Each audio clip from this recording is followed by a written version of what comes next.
Sacramento, California. Late 1977. The city was calm, peaceful even. A growing place of working families, soft winter rains, and quiet neighborhoods. People left their doors unlocked during the day. Children rode their bikes after school without worry.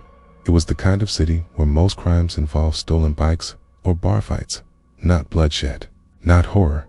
But that winter, something evil was already walking its streets, and no one saw it coming. The man who would become known as the Vampire of Sacramento wasn't famous yet. He wasn't even a suspect. He was just a pale, thin figure wandering the sidewalks, mumbling to himself, ducking into alleys, and dragging shopping carts through empty parking lots. People who noticed him forgot him just as fast. There was something off about him, but not enough to make you stare. Not enough to make you report him. Not yet. His real name was Richard Trenton Chase, and by the time the city learned it, it would be too late. Before the murders, before the blood drinking, before the headlines, Richard Chase was just another lost soul.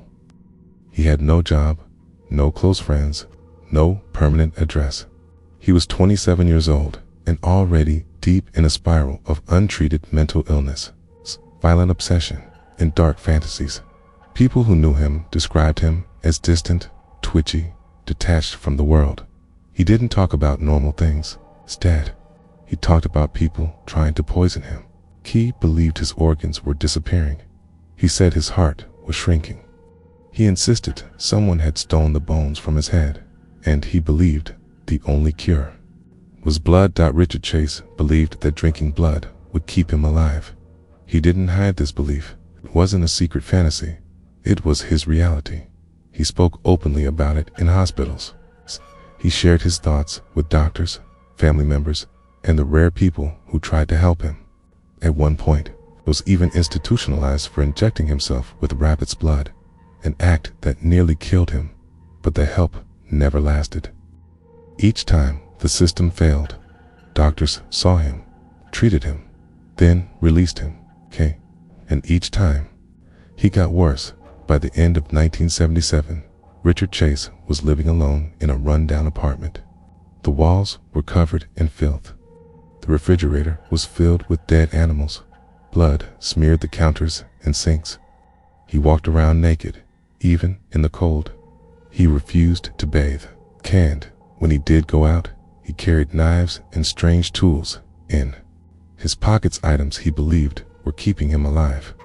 But no one stopped him. Not the neighbors, not the police, not the mental health system. No one imagined what would come next, because what Richard Chase was about to do had no place in the real world. It was something from a nightmare. Between December 1977 and January 1978, Sacramento would become the hunting ground for one of the most deranged and brutal serial killers in American history. His spree would last just 29 days, less than a month, but the horror he unleashed would never be forgotten. His crimes weren't just about killing. They were about destruction, desecration, blood. Richard Chase didn't break into homes.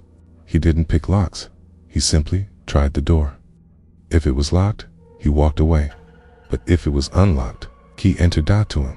That was the rule. If a door was locked, it meant he wasn't welcome. But if it was open, even just a crack, he believed it was a sign, a silent invitation to come inside, to do whatever he wanted. That belief would guide every murder he committed. It's why he earned the nickname the Vampire of Sacramento. But before the city knew what was happening, the signs had already been there. In the months leading up to his first known murder, animals began disappearing from local parks and yards. Stray dogs turned up dead. Cats were found mutilated. At first, people assumed it was wild animals or teenagers pulling sick pranks. No one suspected a man was collecting blood, practicing testing. Later, investigators would find a disturbing pattern. Richard Chase had been killing and dissecting small animals for years, sometimes even boiling their organs or blending them into raw meat. He believed drinking their blood would stop his body from falling apart. He believed it would restore his strength. It was a fantasy fed by untreated schizophrenia, but it was also a gateway, a dark tunnel that led from animals. Two people in December 1977, he tested that next step. The first murder wasn't the most gruesome. It wasn't the most public, but it marked a line that had been crossed. On December 29th, 51-year-old Ambrose Griffin, a father of two, was helping his wife bring in groceries outside their home when he suddenly collapsed. First, she thought he had a heart attack, but when she reached him, she saw the blood. He'd been shot in broad daylight by a stranger driving past. The bullet hit his chest and killed him almost instantly. There were no witnesses, no known motive, no connection. Police had no idea that the killer was Richard Chase, who had been driving around Sacramento with a gun, looking for someone to shoot. He later told police he'd been testing if his gun would work. That was it. No anger, no plan, just a need to kill. And once he pulled the trigger, the fantasy took root. He had crossed the threshold, and something inside him, something already broken, cracked wide open in the weeks that followed. He stopped hiding what he was becoming. He was seen walking around in blood-stained clothing. He entered people's homes during the day, sometimes just long enough to urinate on a bed, steal food, or smear blood on furniture. He left behind confusion, not bodies, not yet. But the pattern was growing. Then, on January 23, 1978, the horror truly began in a quiet neighborhood not far from where the Griffin family lived. A woman named Teresa Wallen stayed home from work. She was 3 months pregnant. Her husband had just left for his job. It was the middle of the day. The sun was shining. She left the front door unlocked. Just like always, when Richard Chase found that door, he didn't hesitate. What happened inside that house would be discovered later that evening, would shock even the most hardened detectives, It would be the first clear message to Sacramento. The vampire had arrived. T was thirsty. January 23, 1978. It was a quiet Monday in Sacramento. The skies were gray and the streets were wet from light morning rain.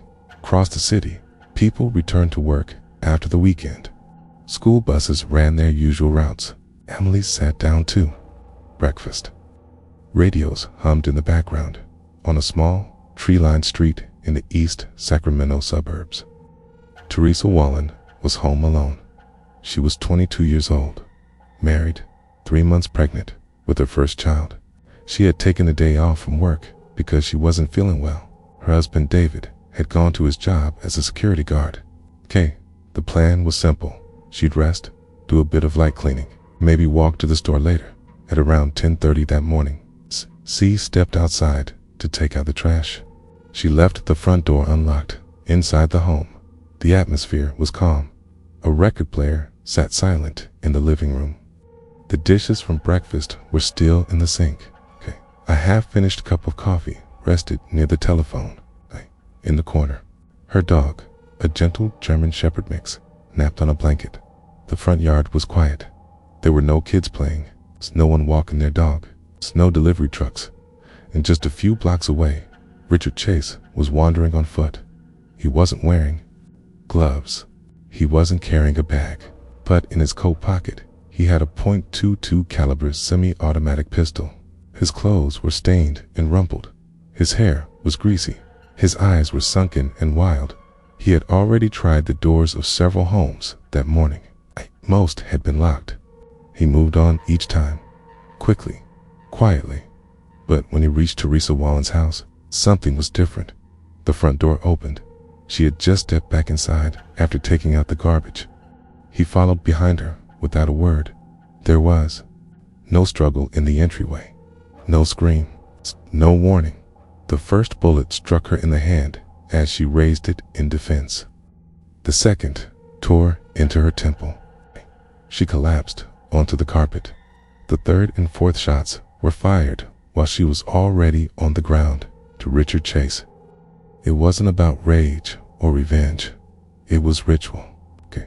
And it had only just begun.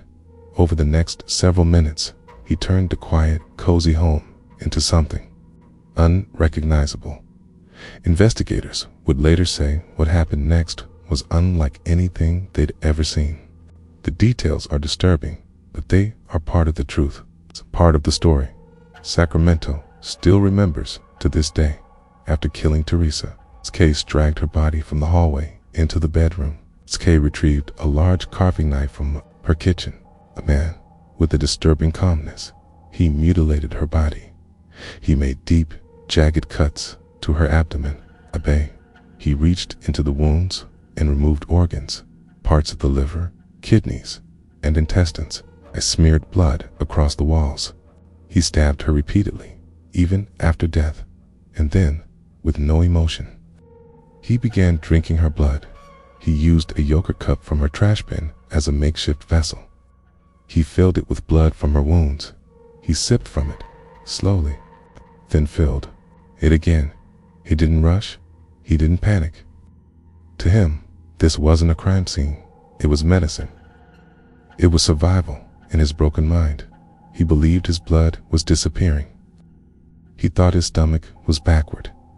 He was convinced that outside forces, possibly the Nazis, he once said, were turning his body inside out. The only way to stop it, he believed, was to drink blood, human blood. Afterward, he went into the bathroom, found Teresa's makeup bag, and applied lipstick to his face. He rubbed it around his mouth, then walked into the kitchen. There, he retrieved more knives and utensils. He took raw meat from her refrigerator, mixed it with blood, and tried to eat it. He smeared bits of tissue and flesh on her face. He violated her body in horrifying ways. He posed the corpse. Kay left everything behind except one thing, her house key. Before leaving, Richard Chase took Teresa's house key and put it in his pocket. Later, he told police it was just in case he wanted to come back. He walked out the same way he came in, calmly through the front door. And just like that, he was gone.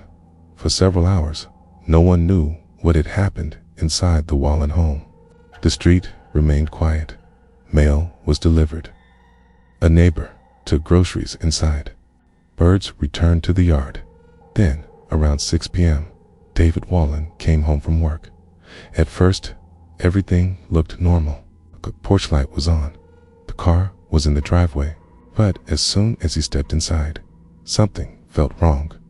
The dog didn't bark. There was a strange smell. And then he saw the blood. What he found in the bedroom would haunt him for the rest of his life. He stumbled out of the house, called the police. By the time they arrived, it was dark outside, but the scene inside was lit up with crime scene flashes. Gasps of horror and cold silence. Veteran officers had to step out of the room to collect themselves. One detective was seen vomiting in the bushes outside. Even hardened investigators had trouble describing what they saw. Blood was everywhere, on the walls, the floor, the bed. The wounds were so deep, so violent, they seemed almost inhuman. There was no sign of robbery, no signs of forced entry. Nothing had been stolen. The killer had only taken her key and her dignity. The medical examiner's report confirmed what investigators feared. The wounds had been made post-mortem. The body had been violated in multiple ways. Again, blood, a lot of it, was missing. The killer had drunk it. That much was clear. But who would do something like this? Who could? At first, there were no leads, no fingerprints, no eyewitnesses, and no motive. The only clue was the brutality itself, and a strange footprint in the kitchen, left in blood. A pattern that matched a worn-out sneaker. Detectives didn't know it yet, but they were dealing with something far beyond what they'd ever seen before.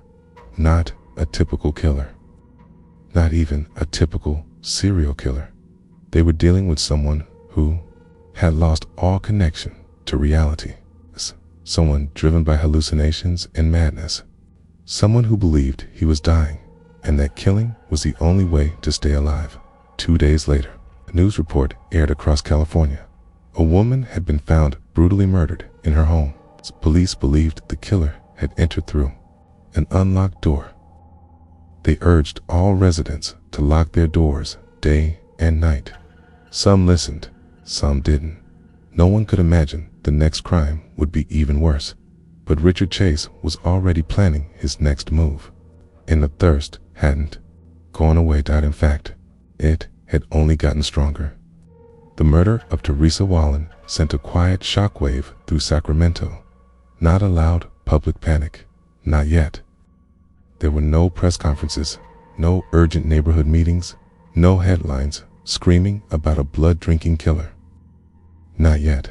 Instead, it began like a chill in the air, something unspoken, something felt behind closed doors.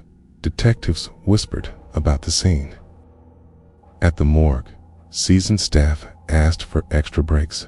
Crime scene photographers took fewer pictures than usual and took longer to process them, because what they'd seen inside Teresa's home didn't feel like a murder. It felt like a message, and nobody understood it.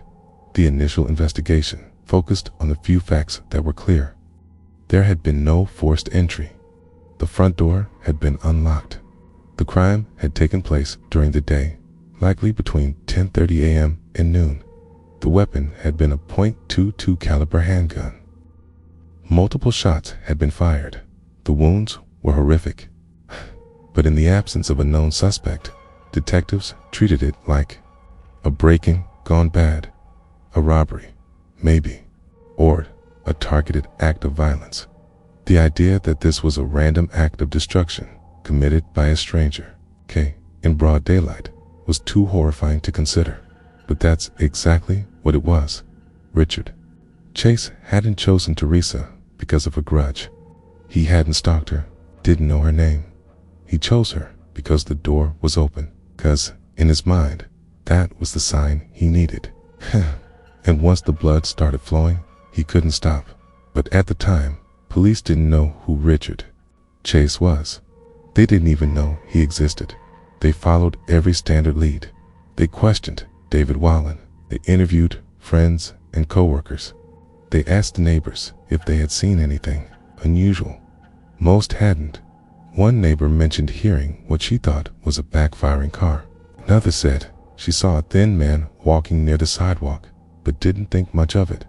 None of it pointed to a name. There were no fingerprints, no known enemies, no useful evidence, just blood. So much blood. And a yogurt cup. That cup found near the body, stained red, became one of the most chilling pieces of evidence. It had been taken from the trash, filled with blood, and used as a drinking vessel. Police had never seen anything like it. At the press level, they kept quiet. The details were too strange, too disturbing. They didn't want to cause panic, and, in truth, they didn't fully understand what they were dealing with. But, in private, the detectives were uneasy. One officer later admitted in court that it felt like something out of a nightmare, like the devil had walked through that house. Meanwhile, just a few miles away, Richard Chase was celebrating. He felt better. He believed the blood had helped. His heart felt stronger. The dryness in his mouth had faded. The buzzing in his head was quieter for now. He walked the streets with a sense of satisfaction. He visited a few local stores, buying groceries with wrinkled cash. One cashier remembered him clearly, pale, with dark rings under his eyes, wearing a stained coat. Muttering to himself about chemicals. He didn't seem dangerous, just sick. Just strange. Later that night, he went back to his apartment. He locked the door behind him, sat in silence. The room was filthy. Rotting food, blood-streaked knives, dead animals in the bathtub. On the walls, he had drawn strange symbols, circles, X's. He believed they protected him from the Nazis, from aliens, from people trying to steal his blood. Inside the fridge, he stored raw meat, some of it human. He was already planning the next time. But outside, the city moved on. A young woman was dead, and people were scared, but not terrified. Not yet. 3 days passed. Then for died at the police department. Frustration grew. The Wallen case had no leads, no motive, and worst of all, no pattern, until someone finally connected it to a murder that had seemed unconnected, forgotten. Even Ambrose Griffin, age 51, just a few weeks earlier, December 29th, he'd been helping his wife carry groceries into the house when he suddenly collapsed on the sidewalk. At first, she thought it was a heart attack. He hadn't made a sound, but when she got closer, she saw the blood. He had been shot once in the chest by a passing car, a .22 caliber bullet. At the time, it had been labeled a random act, maybe a drive-by, maybe an accident. There had been no suspects. No one saw the shooter. But now, detectives had 2 murders just weeks apart. Both used a .22 caliber gun.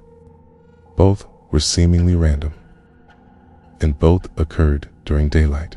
It wasn't enough to confirm a serial killer, but it was enough to whisper the word. Unrelated became maybe. Maybe became possible. And in the back of every detective's mind, a single question formed. What if he's not done? He, WASN, single quotes, T. Richard Chase, spent the next week in a growing fog of delusion and fantasy. His illness, severe paranoid schizophrenia, had taken full control. He believed his blood was drying up. He believed someone was poisoning his food. He believed the only way to survive was to drink more blood. Fresh blood. He read newspaper clippings about the Wallen murder and smiled. He didn't feel guilty. He felt victorious. Like he had won something. He began to carry knives with him during the day, hidden in coat pockets and shopping bags. He wandered through neighborhoods, trying doors. Sometimes they were locked. Times they weren't. He didn't kill every time. Sometimes he just watched. Other times he stole things. Food, newspapers, items from medicine cabinets. He once entered a home, drank a soda, left without touching anything else. He once urinated in a child's drawer and smeared blood on the bedpost. Each time, he got braver. Each time, the rules slipped further away. In one case, he broke into a woman's home while she was away. When she returned, she saw him standing at the top of the stairs, filthy, barefoot, with a vacant look on his face. She screamed. He ran. She didn't report it. She was too shaken, too embarrassed. Another opportunity missed. Meanwhile, detectives were trying to build a profile. They consulted FBI behavioral experts who noted the following. The killer was likely white, male, and in his 20s. He appeared disorganized, impulsive, and severely mentally ill. He probably lived alone. T may have a history of animal abuse. He may have tried to commit himself before, but again, no names, no suspects. Then came a clue. A woman reported a strange man trying to force his way into her home in broad daylight. He had knocked, but she opened the door. Slightly, he tried to push it open. She slammed it shut and called police. By the time they arrived, he was gone.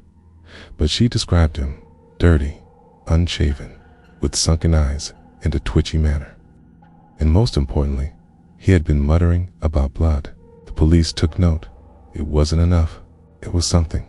And then, just days later, another horror hit. Sacramento, January 27th, 1978. 4 days after the Wallen murder, a man named Don Meredith stopped by a friend's house to help with a car repair. Inside that home were 3 other people. Evelyn Meredith, age 36, Jason, her 6-year-old son, and David, a 22-month-old baby she was babysitting. Also in the house was her neighbor's 3-year-old daughter, who had come over to play. It was a normal morning. Cartoons played on the TV. Toast popped in the kitchen. Jason was building with blocks. Evelyn was brushing her hair. She left the front door unlocked. Just like always, when Richard Chase arrived at that house, he didn't hesitate. He walked right in, and what happened next would stun the world. But no one knew it yet. At least, not until a 6-year-old girl returned home later that day, shaken, silent, and pale, and told her parents something that made their blood run cold. "There's red all over the house, but I hid in the closet." Police were called, and what they found inside that home would make everything before it look like a warning no one had listened to. That story would become the centerpiece of the Vampire of Sacramento case. But by then, it was already too late. Richard Chase had taken more lives, left more blood, and this time he had taken something with him. Something small, something innocent, something he believed would feed him. January 27th, 1978.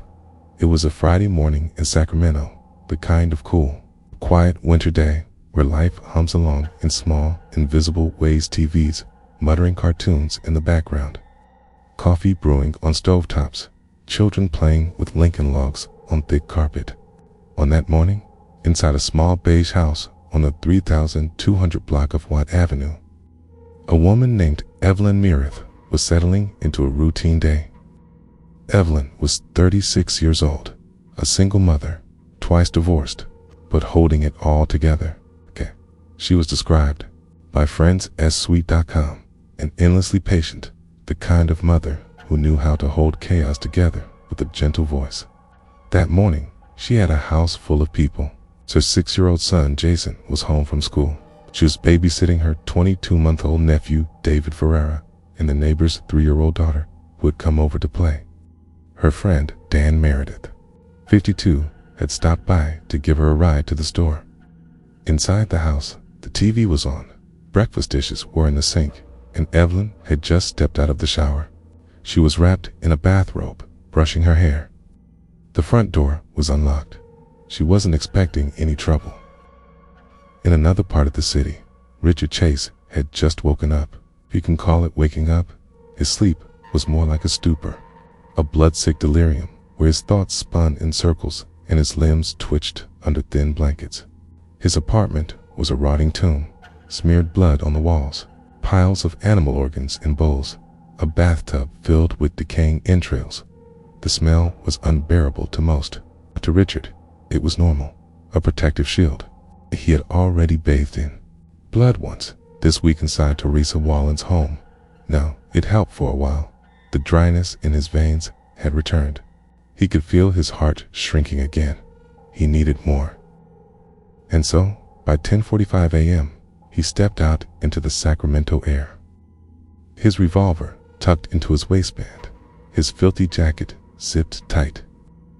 And the same muttering thoughts looping in his mind like a broken film reel. They're stealing my blood.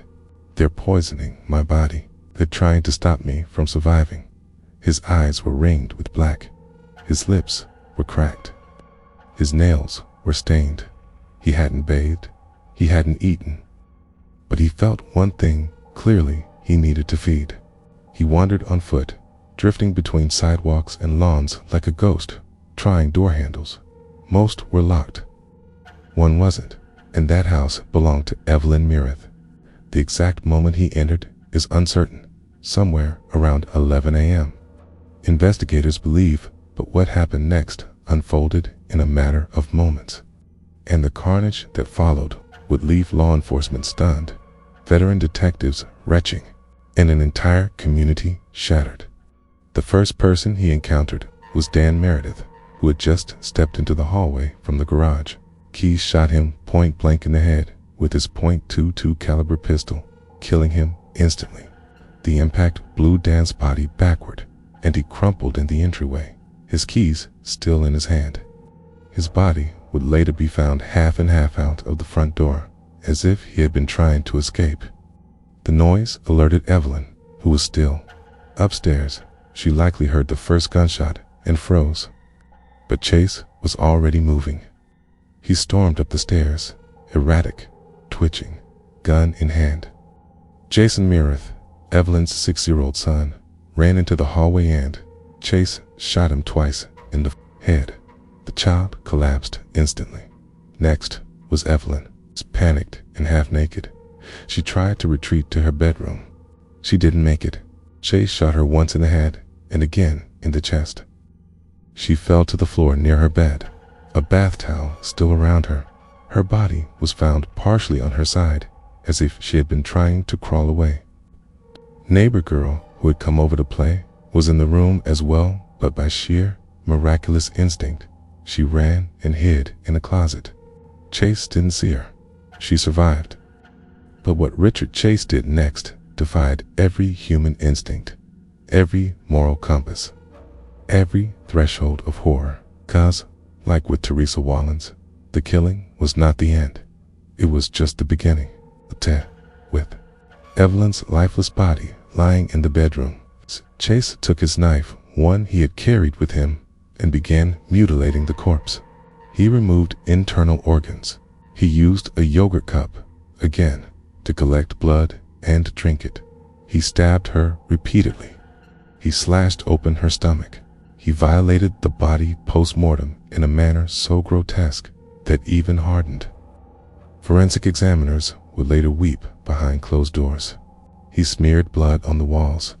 He used a discarded baby diaper to wipe his face. He then returned to the hallway and, unbelievably, located the body of the infant 22-month-old David Ferreira. Chase took the baby, wrapped him in a blanket, left the house, and vanished. When Evelyn's friend called her home later that day and got no answer, she assumed she had just stepped out. It wasn't until hours later, around 6 p.m., that someone entered the house and discovered the full scale of the massacre. Police were summoned immediately. Inside, they found Dan Meredith's body first, lying in the threshold. Then they moved upstairs. The living room was eerily quiet. The TV was still on. A children's cartoon was playing. Jason's body was discovered on the floor, shot twice in the head. Evelyn's body was upstairs, horribly mutilated, surrounded by a pool of drying blood. And in a corner closet, huddled under a pile of coats, was the 3-year-old girl alive, silent and trembling. She had witnessed everything. She couldn't speak, she couldn't move, but she survived. The baby was missing. At first, detectives dared to hope. Maybe Chase had kidnapped him, but hadn't hurt him. Maybe the baby had been abandoned. Maybe there was a chance. But that hope didn't last long, 'cause 2 days later, on January 29th, a church janitor found a cardboard box near a trash bin. Inside was the body of David Ferreira. His skull had been crushed. Parts of his body had been removed. His ribs had been sawed open. His decapitated head had been turned into a grotesque drinking cup. Chase had taken the baby home, mutilated him, drained his blood, and used him like an animal. It was evil beyond comprehension. It was the final, undeniable proof that Sacramento wasn't just dealing with the killer. They were dealing with something darker, something truly monstrous. The press learned the details in fragments. At first, the police tried to keep the full scope hidden, hoping to preserve some dignity for the victims. But as news of the massacre spread, so did the rumors. A house full of bodies. A baby missing, blood everywhere, strange ritualistic elements, a killer who didn't seem human. The city changed overnight. Locks were checked. Blinds were drawn. Parents kept children close. Newspapers coined a name, the Vampire Killer. Others called him the Dracula of Sacramento. But one term stuck, and it echoed with horror: the Vampire of Sacramento. The FBI was brought in. Profilers were deployed. A full task force was created. Till this time, they had one advantage they hadn't had before: a living witness. The 3-year-old girl was slowly able to speak. She described a thin man, dirty, with wild eyes, and a smell like the garbage. He had made noises. He had hurt her friends. She said he had red hands. The surviving details helped confirm one thing. This wasn't a gang killing. This wasn't a robbery. It was something far worse. Investigators worked around the clock. They connected the same points to 2 caliber gun to the Griffin, Wallen, and Meredith murders. They confirmed the same weapon, the same level of mutilation, the same signature behaviors. Then we're dealing with one man. He was spiraling fast. While police scrambled, Richard Chase walked the streets with blood still on his clothes. He returned to stores. He bought dog food. He visited one former classmate and tried to sell him a blood-stained wallet. He made no effort to hide, but his smell, his behavior, and his paranoia were beginning to make people suspicious. And then came the final crucial break. One woman, former acquaintance of Richard, saw his name in the news. She remembered his behavior, the strange stories he told about aliens, his obsession with blood, how he once pulled a dead rabbit from his pocket and drank its blood in front of her. She called the police, and on January 29th, just 2 days after the Meredith massacre, the Sacramento police knocked on the door of Richard Chase's apartment. He didn't answer, but they waited, and when he finally stepped outside, carrying a blood-soaked box, they tackled him, arrested him, searched his apartment. What they found inside would haunt them for years. Blood-stained pots and pans, blenders filled with organ puree, dozens of knives stained brown, calendar with strange marks on future dates, bathtub filled with dead animals. The refrigerator contained body parts, some human. One police officer vomited on the spot. Another had to leave the force. They had found the Vampire of Sacramento. But the story wasn't over, because once in custody, Richard Chase began to talk. And what he told police and what he told psychiatrists would reveal a mind so broken, so lost in madness, that no one could ever fully explain how it came to be. But one thing was clear: the bloodshed was over. The monster had been caught, and the city of Sacramento could finally begin to breathe again, it only for a moment. On January 27, 1978, just 4 days after the murder of Teresa Wallen Richard, Chase would commit one of the most horrifying massacres in California's history. A crime so brutal, so senseless, that it would cement his name forever in the annals of American serial murder. The day began like any other in East Sacramento. Chilly skies, the soft hum of traffic, children playing in yards, people going about their lives with no idea that a madman was watching them from nearby streets. That morning, Evelyn Meredith, a 36-year-old single mother, was at home with her 6-year-old son, Jason, her 22-month-old nephew, David, and a family friend named Dan Meredith, who had stopped by to give her a ride to an appointment. Kaylin's home was on quiet Tioga Way, nestled in a modest middle-class neighborhood. It was a simple house with a small yard and white siding, the kind of place no one expected to become the site of a mass murder. Around 10:30 a.m., Evelyn left the front door, unlocked, as many people did at the time, trusting in the safety of their community. That one small decision would have devastating consequences. Richard Chase had already been out walking that morning, hunting. His face was sunken, eyes glassy, breath ragged. He hadn't slept in days.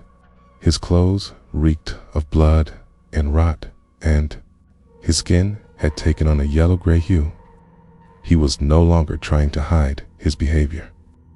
He no longer cared. The blood hunger had taken over completely.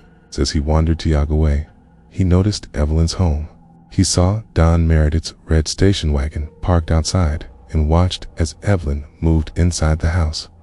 He walked up to the door, turned the knob, and it opened. That was all he needed. No plan, no target, just opportunity. He stepped inside, holding his .22 caliber pistol. In the living room, Dan Meredith was standing by the couch. Chase raised the gun and fired once into the man's head. Dan died instantly. Without pausing, Chase took Dan's car keys and went back to the front door where he locked it behind him. No one was going to escape. No one was going to interfere. What happened over the next hour is among the most horrific episodes ever documented by Sacramento law enforcement. Chase shot 6-year-old Jason in the head as he tried to run. He then shot Evelyn in the head while she was in the bathroom, mid-shower. After dragging her naked body into the bedroom, he desecrated the corpse in unspeakable ways, violating and mutilating her while her blood pooled beneath her. He then used a carving knife to slice open her body, removing organs and bathing in the fluids. He collected blood into a discarded yogurt container, drinking it the same way he had after the Walling murder. His obsession with blood had reached a fever pitch. Chase then turned his attention to the 22-month-old boy, David Ferreira. What happened to the baby is too brutal to describe in full, but it is known that Chase murdered him, then took the body with him when he fled the scene in Don Meredith's stolen vehicle.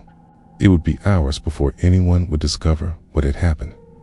That afternoon, Evelyn's friend, concerned that she hadn't shown up for her appointment, came to the house. When she got no answer at the front door, she looked through the window and saw the carnage. She immediately called the police. First responders arrived to a scene that would haunt even the most hardened detectives. Blood covered nearly every surface, walls, ceilings, furniture. The living room, bathroom, and bedroom were soaked with it. Dan Meredith's body was found in the hallway, Jason's on the bed, and Evelyn's on the floor, her corpse torn open in a way that defied belief. The infant was missing, but bloody bedding told investigators all they needed to know. The child hadn't survived. Outside, neighbors gathered, whispering, frightened. Word spread quickly. Something horrible had happened. The community, already shaken by the Wallen murder, now faced a level of fear and disbelief that overwhelmed everyone. This wasn't a typical break-in. This wasn't a robbery gone wrong. This was something else entirely, something nightmarish. Back at the crime scene, detectives began the slow, methodical process of trying to piece together what had happened. It didn't take long to link the two crimes. Both involved similar gun calibers, mutilation, and blood loss. Both had occurred in unlocked homes in the same general area. The killer was escalating fast. That night, a citywide manhunt was launched. Every officer, every department was put on alert. Local hospitals were contacted. Homeless shelters were checked. The media urged anyone with information to come forward. They even warned the public directly, lock your doors. The killer may strike again. At the same time, Richard Chase was back in his apartment. He had returned there after the murders, with the baby's body, and performed even more unspeakable acts. He later discarded the remains in a cardboard box near a church.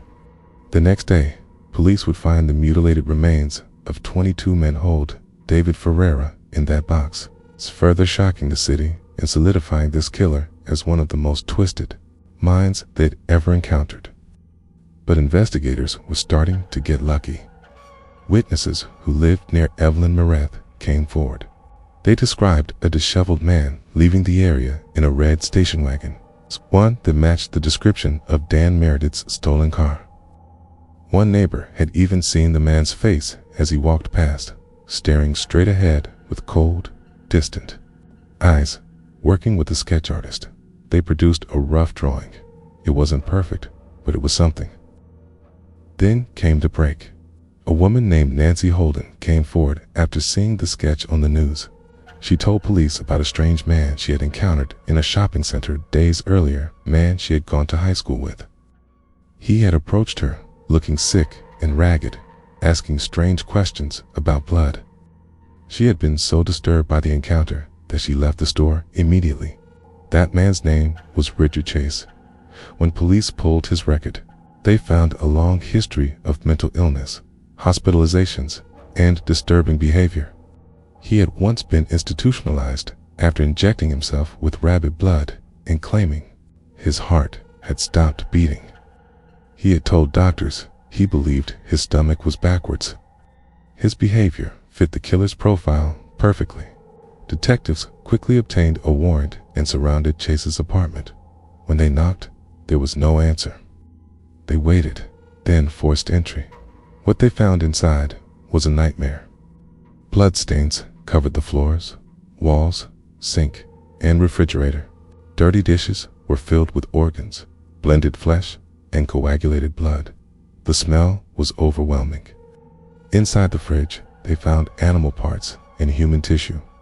A blender was crusted over with gore. There were blood-soaked rags, surgical gloves, and stolen baby clothes. And in the corner of the room, sitting calmly, was Richard Chase. He didn't resist arrest. He didn't speak. He simply looked at them, hollow-eyed and expressionless, as if he didn't understand why they were there. He had killed 6 people in less than a month. He had mutilated, desecrated, and drunk their blood. And now he was done. With Richard Chase in custody, Sacramento could breathe again, but only just. What followed was a trial that stunned the country, not only for the crimes themselves, but for the questions they raised about mental illness, accountability, and the nature of evil. But that chapter of the story, his time in jail, the trial, and what finally became of him was still to come. For now, the city was left to grieve. A family had been destroyed. Children had been slaughtered. And a neighborhood would never feel safe again. It had all happened in just a matter of days. And it all started with one man and one unlocked door. When detectives entered Richard Chase's apartment on January 28, 1978, they weren't just stepping into the home of a killer. They were stepping inside the raw, festering psyche of a man completely lost to delusion, madness, and obsession. After the horror they had seen at the Wallen and Meredith crime scenes, they thought they were prepared, but nothing could have prepared them for what lay behind that door. Chase's one-bedroom unit in the Watt Avenue complex reeked of death. The walls were smeared with blood, not just splatter from victims, but thick, deliberate streaks like symbols or markings. Dried pools covered the floor like someone had spilled buckets of paint. His small kitchen was worse. On the counter sat a blood-encrusted blender with streaks of dark red dripping down the sides. When investigators opened it, the contents inside defied belief. Pured organs, bone fragments, and coagulated blood, as if Chase had been blending parts of his victims and drinking them as smoothies. The refrigerator held even more horrors. A bowl containing human brain matter, plastic containers of decaying animal organs, and several empty yogurt cups caked with dried blood. There were baby clothes soaked through, surgical gloves, and a blood-stained calendar with cryptic marks scratched across several days. Some dates had the word kill scribbled in the margins. Investigators recovered a .22 caliber semi-automatic pistol, blood-soaked rags, and multiple knives with hair and tissue on them. In the bedroom, they found clothing drenched in dried blood and a small pile of women's undergarments, none belonging to anyone Chase knew. There was no TV, no furniture besides a mattress on the floor, and no curtains. The windows were covered with tinfoil and blackened paper. Every mirror in the apartment had been removed or smashed. And then there was Chase himself, sitting on the floor, hands cuffed, back against the wall, his face gaunt and chalky. His eyes didn't blink much. He was silent at first, barely responsive. He wasn't crying, wasn't shaking. It was like he had completely shut down, like the horror he'd unleashed had drained the last of his humanity. Officers led him to a patrol car and took him to jail, but the work was just beginning. That night, Sacramento homicide detectives sat down with Chase in an interview room. He was handcuffed, shackled, wearing a jail-issued jumpsuit. The only sign of emotion he showed was a mild twitch in his left eye. He refused food, asked only for a cup of blood. "If you have any pig's blood," he mumbled, "I'll take." Then he looked up and added, "They're trying to poison me." That phrase would be repeated again and again in the hours, days, and weeks to come. "They're trying to poison me." Over the course of multiple interviews, Chase began to speak, not in a linear way, not in a confession, but in scattered, paranoid fragments that painted a disturbing picture of how deep his psychosis went. He claimed his blood was turning to powder. He said Nazis were trying to steal his organs. He insisted that UFOs had told him to kill. He believed his stomach had been flipped upside down, that his bones had been stolen and replaced with someone else's. When asked about the murders, he never expressed remorse. Instead, he fixated on the idea that he had to drink blood to survive that. If he didn't, his heart would shrink and stop. He talked about the soap dish people, tiny creatures that lived under his skin. He said his brain had been rewired by radio transmissions. He described injecting rabbit blood into his veins to clean himself, and blamed the Wallen and Meredith killings on outside forces, Satanists, government plots, invisible enemies. To the detectives, it was clear Chase wasn't faking. This wasn't an act. He was severely mentally ill, deeply disturbed, and likely had been for a very long time. They pulled his history, and what they found only confirmed what they suspected. Richard Trenton Chase had been born in 1950 in Sacramento. By all accounts, his childhood was difficult. His father was strict, sometimes abusive. Richard was a quiet, odd child.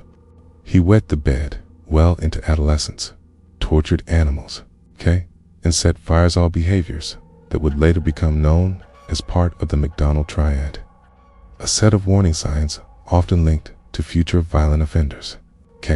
In high school, he was isolated, withdrawn, and struggled to connect with others.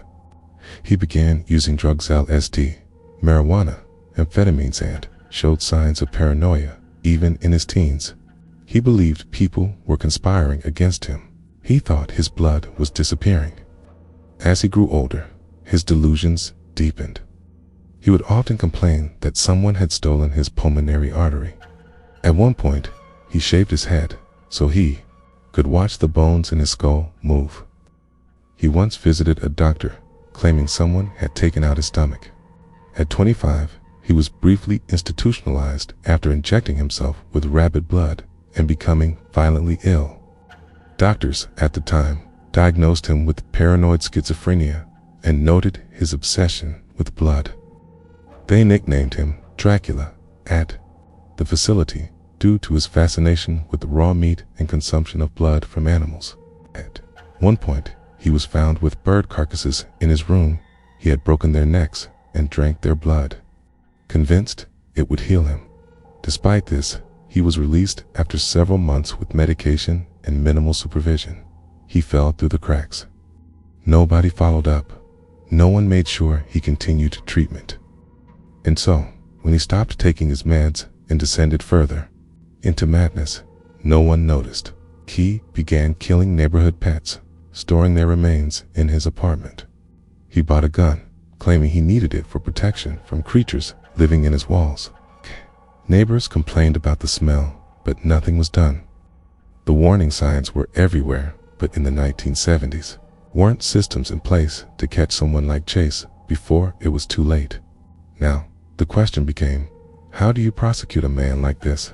A man so clearly unwell, so deep into psychosis, that he no longer recognized reality. The DA's office had a choice: pursue the death penalty or push for a verdict of not guilty by reason of insanity. Public pressure leaned heavily toward justice. The crimes had been too brutal, the victims too innocent. The community wanted closure. They wanted Chase held responsible, not institutionalized. And so, the trial began. But before the court proceedings even started, Chase underwent extensive psychiatric evaluations. He was examined by multiple doctors, each tasked with determining whether he was competent to stand trial and whether he understood the nature of his actions. The results were complex. Some psychiatrists believed Chase was so far gone, so lost to his delusions, that he couldn't distinguish right from wrong. Others argued that, despite his psychosis, he had demonstrated planning and control. He had brought weapons, cleaned scenes, taken steps to avoid detection. He had stolen cars and locked doors that, they said, showed awareness. Court ultimately ruled that he was competent to stand trial, and in early 1979, Richard Trenton Chase faced 6 counts of first-degree murder in the Sacramento Superior Court. The courtroom was packed each day.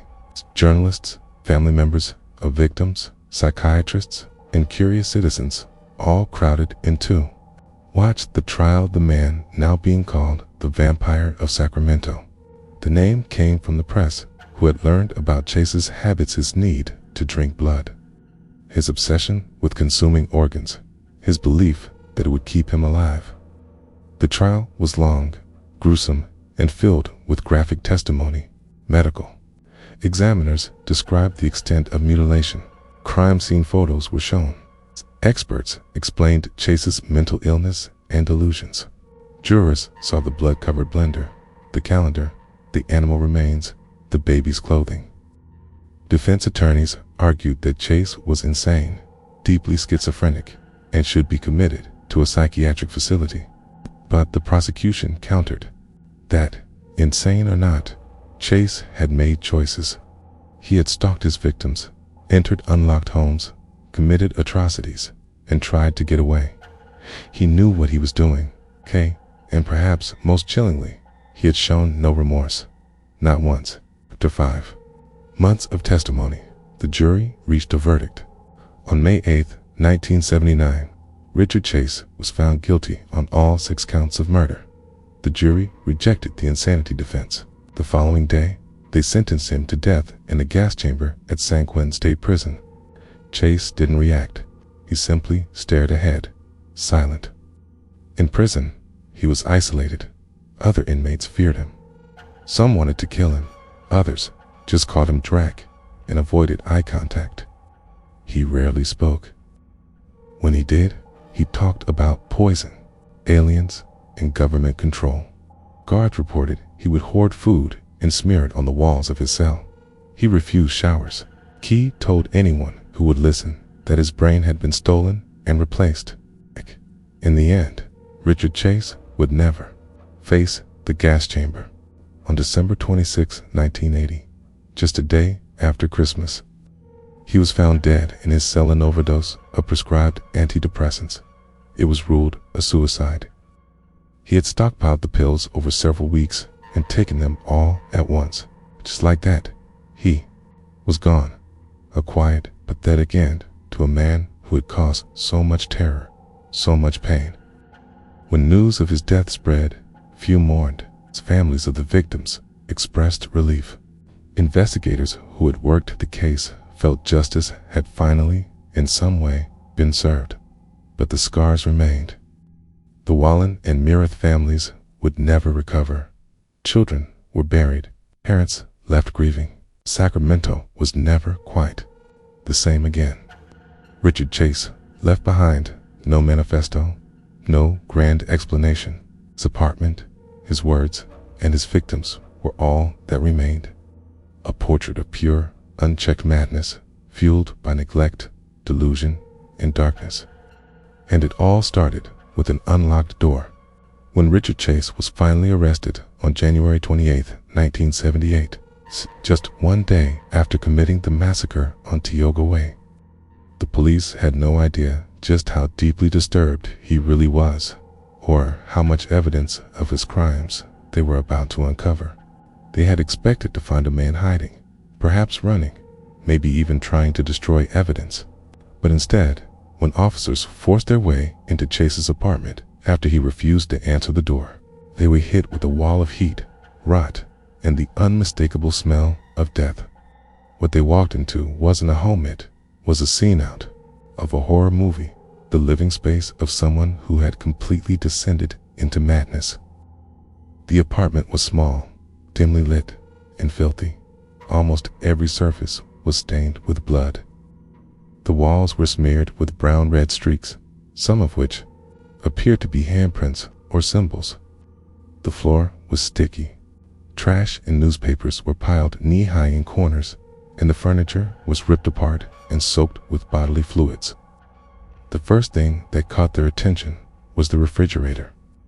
It was packed with what looked like raw meat, but as they opened it, they found that some of the pieces were unmistakably human parts of organs. Chunks of tissue, even what looked like a small rib. Some were wrapped in foil, others were stuffed into dirty plastic containers. Inside a glass jar, they found a piece of what they would later identify as the brain tissue of one of his victims. In the freezer, there was a severed hand. The most disturbing discovery came when they opened the blender sitting on the counter. Inside was a thick, brownish red sludge that smelled of iron and rot. Chase had been blending together animal guts, human organs, and blood to make a twisted protein shake that he believed would keep him alive. Around the kitchen were dozens of blood-stained cups and spoons used for drinking the concoctions. Half-eaten brain sandwich sat on a plate next to the sink, and on the stove, a frying pan still contained partially cooked pieces of lung and what looked like kidney. But it wasn't just the gore that shocked investigators. The entire apartment was a reflection of Chase's delusions. On the walls were newspaper clippings about UFOs, aliens, and government mind control. In the bathroom, written on the mirror in a brownish smear, were the words, "Save me." One notebook on his bed was filled with page after page of nonsense, phrases, bizarre math equations, and pictures of dismembered bodies. One sentence was repeated dozens of times. "They want my blood." Elsewhere in the apartment, detectives found used syringes, animal collars, blood-soaked rags, and boxes of dead pets. Some had been skinned, some had been drained. In one corner was a large bowl full of coagulated blood with a spoon resting inside. Chase had been using it like soup. There were also multiple containers labeled with the names of his victims. He had labeled their organs, labeled their blood types, and he had kept pieces of them souvenirs. The scene was so disturbing that several officers had to step outside for air. Veterans with decades on the force later said it was the worst crime scene they had ever witnessed. But Chase, when arrested, seemed calm, detached, almost childlike. He didn't try to run. He didn't ask why he was being arrested. He just stared blankly at the officers as they placed him in handcuffs. His clothes were filthy, soaked in blood and feces. He had open sores on his arms. His hair was greasy and matted. He hadn't bathed in weeks. He smelled like rot. When brought into custody, Chase didn't resist questioning, but he didn't exactly cooperate either. His answers were bizarre, disconnected from reality.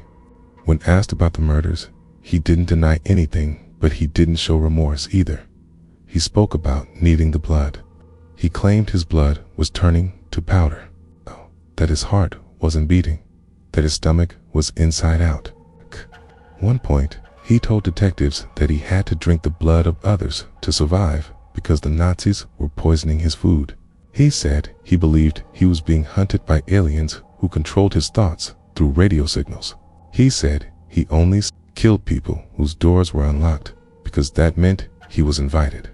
Chase believed, fully and sincerely, that the world was out to get him, and that his only way to survive was to consume blood. He told detectives that if he didn't drink blood daily, he would die, that his body was decomposing from the inside. He believed that by killing others and absorbing their energy, he could keep himself alive and escape the forces trying to destroy him. He didn't understand the horror of what he had done. He didn't see his victims as people. He saw them as necessary sacrifices. When asked about the children, Chase simply blinked and said they were clean. When asked about the mutilations, he responded with strange logic, saying he was performing surgery to correct the energy flow. The more investigators listened, the more they realized this wasn't just a murderer. This was someone completely lost to insanity. Yet, despite his ramblings, Chase was aware of certain things. He understood what he had done. He knew his victims' names. God. He knew how to break into houses quietly. Okay. He knew how to avoid being seen and how to clean up afterward. Okay. There was a part of him buried deep beneath the sickness that understood the difference between right and wrong. And that was enough to bring him to trial. As the investigation continued, the district attorney's office began assembling the case. The evidence was overwhelming. Ballistics matched the .22 pistol found in Chase's apartment to the murders. Blood samples, fingerprints, shoe prints, and witness statements all confirmed his guilt. The bodies found, the items in his apartment, the forensic test, they painted a complete and chilling picture. Chase had committed 6 murders in the span of a single month, all in broad daylight, all involving extreme mutilation and bloodletting. He had consumed parts of his victims. He had taken the lives of 2 children, and he showed no remorse. By February, the community was in a full state of trauma. Parents no longer let their kids walk to school alone. Sales of locks and guns spiked. News crews swarmed the courthouse. People wanted answers, but more than that, they wanted to know how someone so clearly disturbed had fallen through the cracks of the system. How had no one stopped him? Why hadn't the hospitals kept him?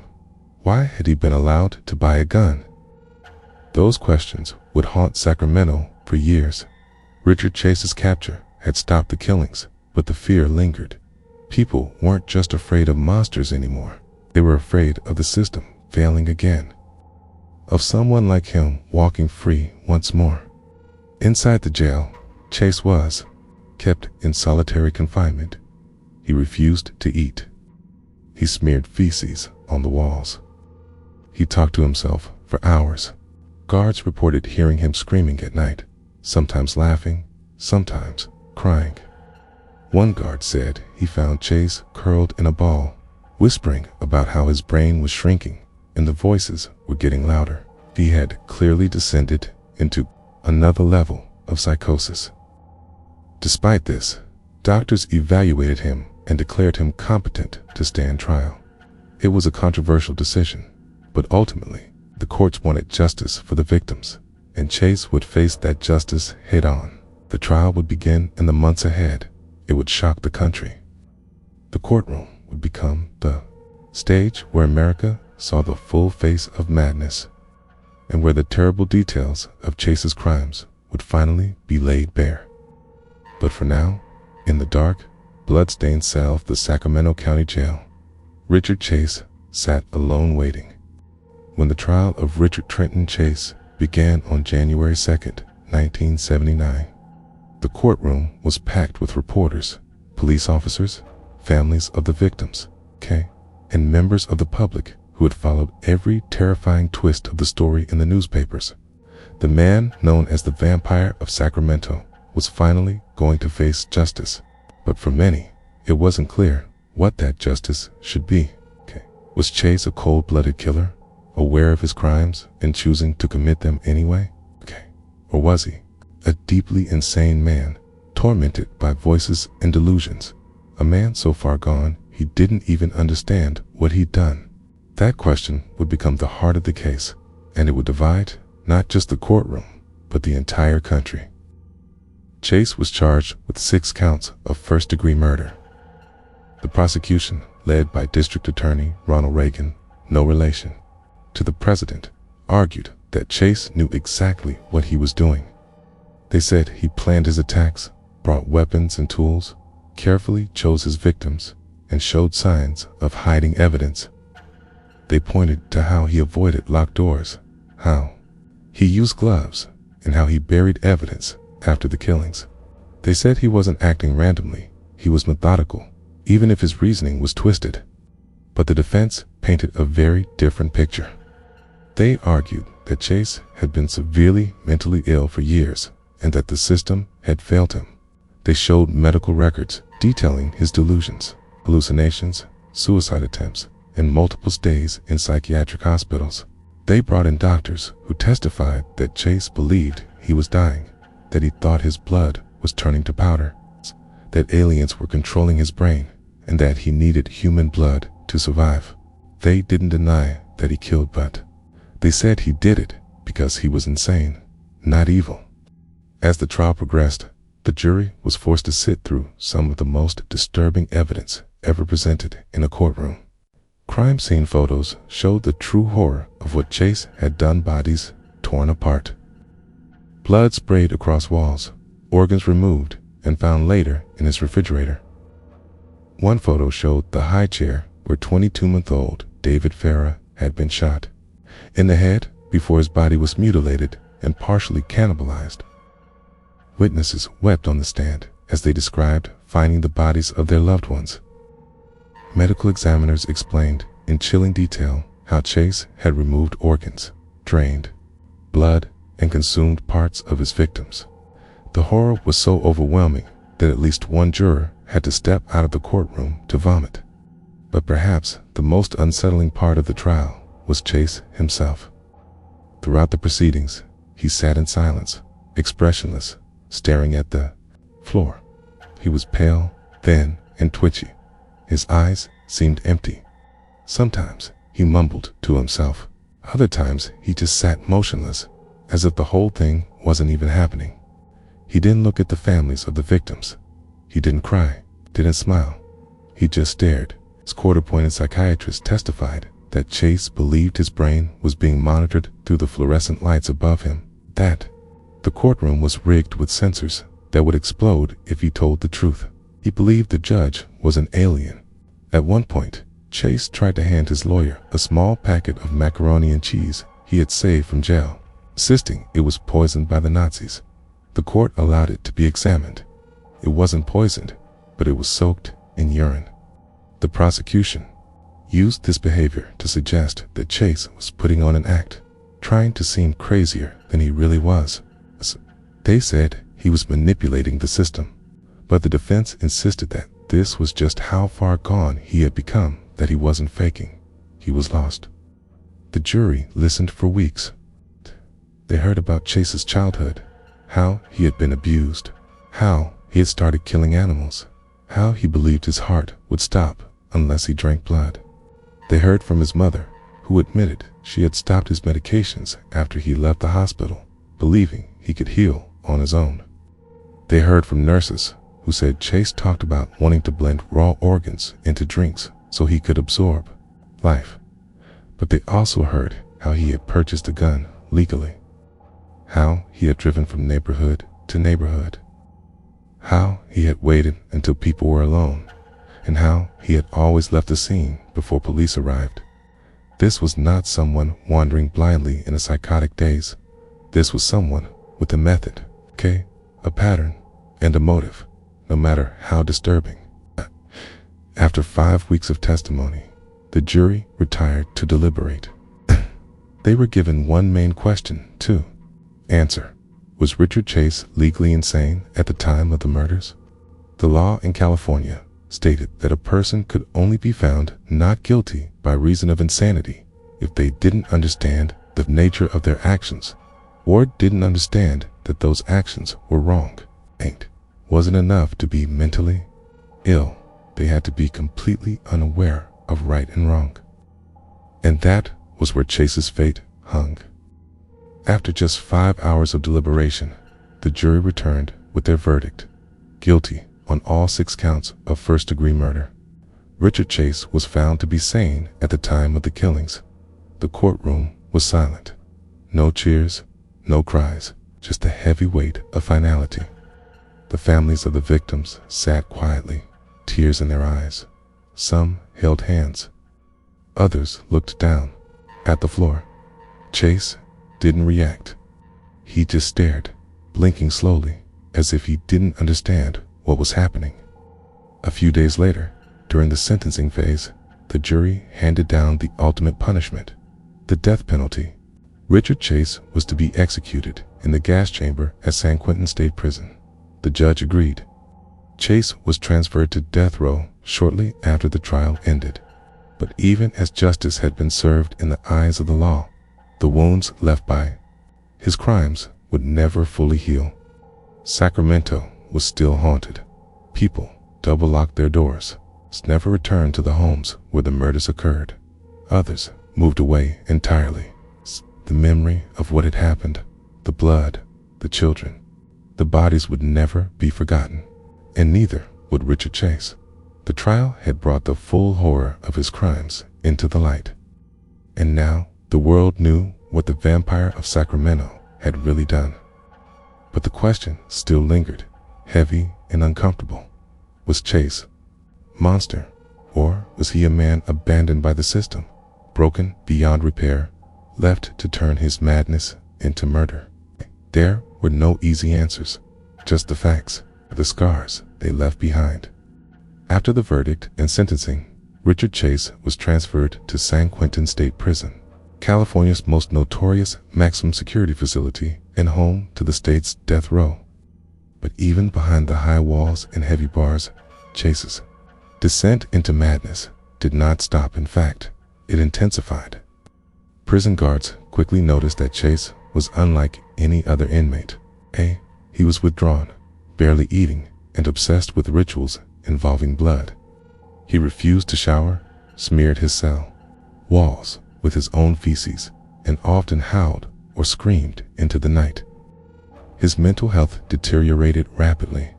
Psychiatrists who visited him reported that Chase remained convinced he was being poisoned by the government and that unseen enemies were watching him through the prison's fluorescent lights. He claimed his organs were decaying inside his body and begged for blood transfusions, which were, of course, denied. When he was allowed to attend court hearings or therapy sessions, he spoke in disjointed sentences, often jumping from topic to topic one moment, describing satanic conspiracies. The next, speaking about the purity of blood, the need to drink deep to stay alive. Fellow inmates feared him, and guards avoided him as much as possible. Chase's reputation as the Vampire of Sacramento followed him into prison. Some inmates whispered stories about his crimes in the yard, exchanging rumors about his bloodlust and the horrific murders he had committed. Others claimed he was cursed, haunted by ghosts of his victims. Whether real or imagined, Chase was left largely isolated, placed in solitary confinement to prevent him from hurting others or himself. The isolation seemed to feed his paranoia. Over the months, his condition worsened. He stopped eating almost entirely and lost a significant amount of weight. His skin took on a pale, ghostly hue. His speech became more incoherent. Psychiatrists noted that he was in the grip of a deep psychotic depression, fueled by his own guilt, confusion, and madness. It was clear that the man who had once roamed to Sacramento, killing at will, was now a shell of himself, trapped in a nightmare of his own making with no escape. On December 26, 1980, just over 2 years after his arrest, guards found Richard Chase dead in his cell. The official cause was suicide by an overdose of prescription antidepressants, which he had somehow managed to hoard despite strict controls. He had taken a lethal amount in a single sitting. The news sent shockwaves through Sacramento and beyond. For many, it was a relief that the vampire would no longer roam the halls of justice or prison. But for others, it was a haunting reminder of a failed system, a man so deeply broken that even death was the only way out. Chase's death brought renewed attention to mental health care, the criminal justice system, and the challenges of dealing with those who walk the thin line between madness and violence. Some argued that if he had received proper care earlier, the murders might have been prevented. Others said the nightmare was simply inevitable, given the depth of his illness. Today, the story of Richard Chase remains a chilling chapter in true crime history, a cautionary tale of neglect, horror, and the darkness that can lurk behind even the most ordinary doors. The Vampire of Sacramento may be gone, but the memory of his crimes, and the questions they raise still linger in the minds of those who hear his story. Families still grieve. Communities still heal. in the city of Sacramento remembers the blood that stained its streets and the man who believed he had to drink it to survive. The arrest and trial of Richard Chase gripped not only Sacramento, but the entire nation, sending shockwaves through the media and stirring deep fear and fascination in the public imagination. Newspapers and television stations raced to cover every detail of the case, flooding their pages and airwaves with gruesome accounts of the murders and the bizarre, horrifying life of the man dubbed the Vampire of Sacramento.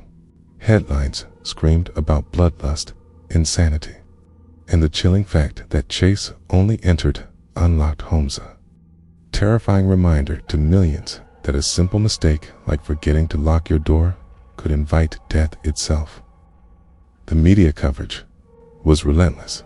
Reporters descended on Sacramento, interviewing neighbors, families of victims, law enforcement officials, and mental health experts, all eager to explain how such a nightmare could happen in an otherwise quiet city. Sensationalized stories about Chase's obsession with blood and his horrific, cannibalistic acts dominated the news cycle for months, sometimes overshadowing the pain of the victims' families in the rush for ratings. Television documentaries, newspaper exposes, and talk shows debated the nature of evil and mental illness, often portraying Chase as either a monstrous villain or a tragic madman failed by society. This dual narrative fed a public both terrified and mesmerized by the post-meal my smear. Because I'm gonna start out, my man. Because you're encompassing, my man. I want unpensing. My morsel is us. My man sailed, man, my man, my man, my man, my lee, my lies, said, you as man, my man, in cell, and well, I as, a, as, ad, I, kai, ad, ag,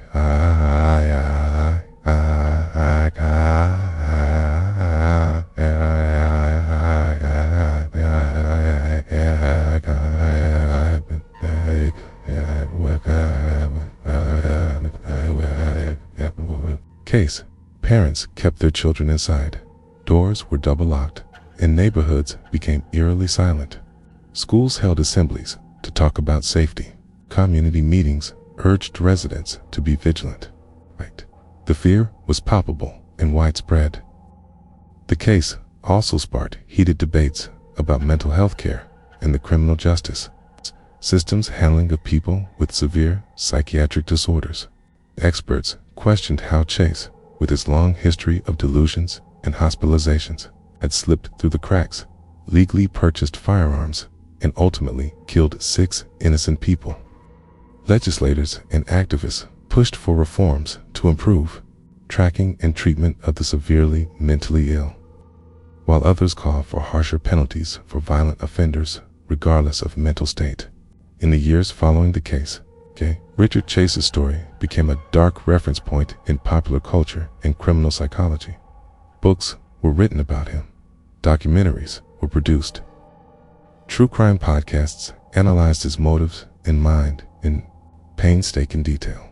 He became the archetype of the deranged serial killer driven by madness and bloodlust, a warning of what can happen when mental illness is ignored or misunderstood. Some artists and writers even took inspiration from Chase, weaving elements of his story into horror fiction, movies, and music, further cementing his place in the cultural imagination. But the impact wasn't just about fear or fascination. For the families of his victims in the Sacramento community, the wounds ran deep and personal. Many struggled with trauma, grief, and a profound sense of loss that no amount of media coverage could ease.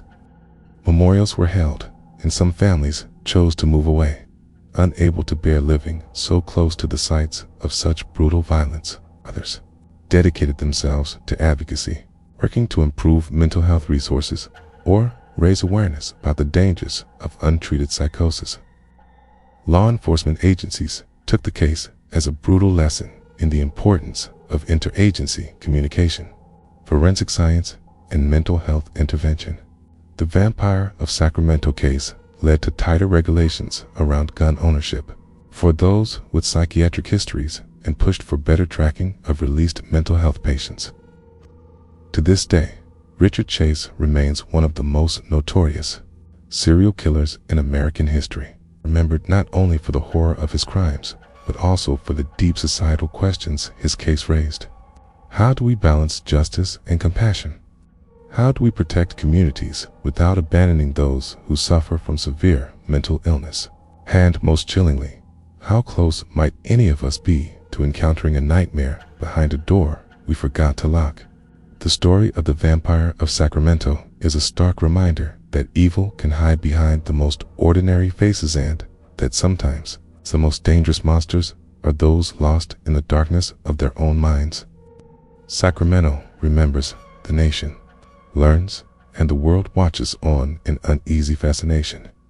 The chilling case of Richard Chase not only terrified Sacramento, but also became a critical turning point for law enforcement and forensic psychologists seeking to understand the minds of serial killers. At the time of Chase's capture and trial, criminal profiling was still in its infancy, a developing field that relied heavily on piecing together behaviors, crime scene evidence, and psychological insights to predict the characteristics and motives of unknown offenders. But the sheer brutality and bizarre nature of Chase's crimes challenged many existing assumptions and forced experts to reconsider how they approached profiling, especially when mental illness played such a dominant role from the very beginning. Investigators noted that Chase's killings were unlike typical serial murders. His fixation on blood wasn't just a random urge, it was a symptom of a deeply disturbed, psychotic mind. He believed that consuming blood and organs was necessary to keep his own body alive, an idea born from delusions so powerful they dictated every move he made. Psychiatrists later diagnosed him with paranoid schizophrenia, a disorder characterized by hallucinations, delusions, and disorganized thinking. His obsession with vampires, blood, and bodily decay was a literal manifestation of his psychosis. This made profiling him particularly challenging. Unlike other serial killers who might have clear motives, such as sexual sadism, revenge, or control, Chase was driven by a desperate need to survive, at least in his own warped perception. His crimes were rituals, attempts to heal himself from imagined ailments, and efforts to fight off invisible enemies. Yet, despite his psychosis, there was a dark logic to his actions. He chose victims based on opportunity, entering only unlocked homes and often targeting isolated individuals. He carried weapons and planned his attacks to avoid detection. These behaviors demonstrated a level of premeditation and awareness that complicated the picture of a madman.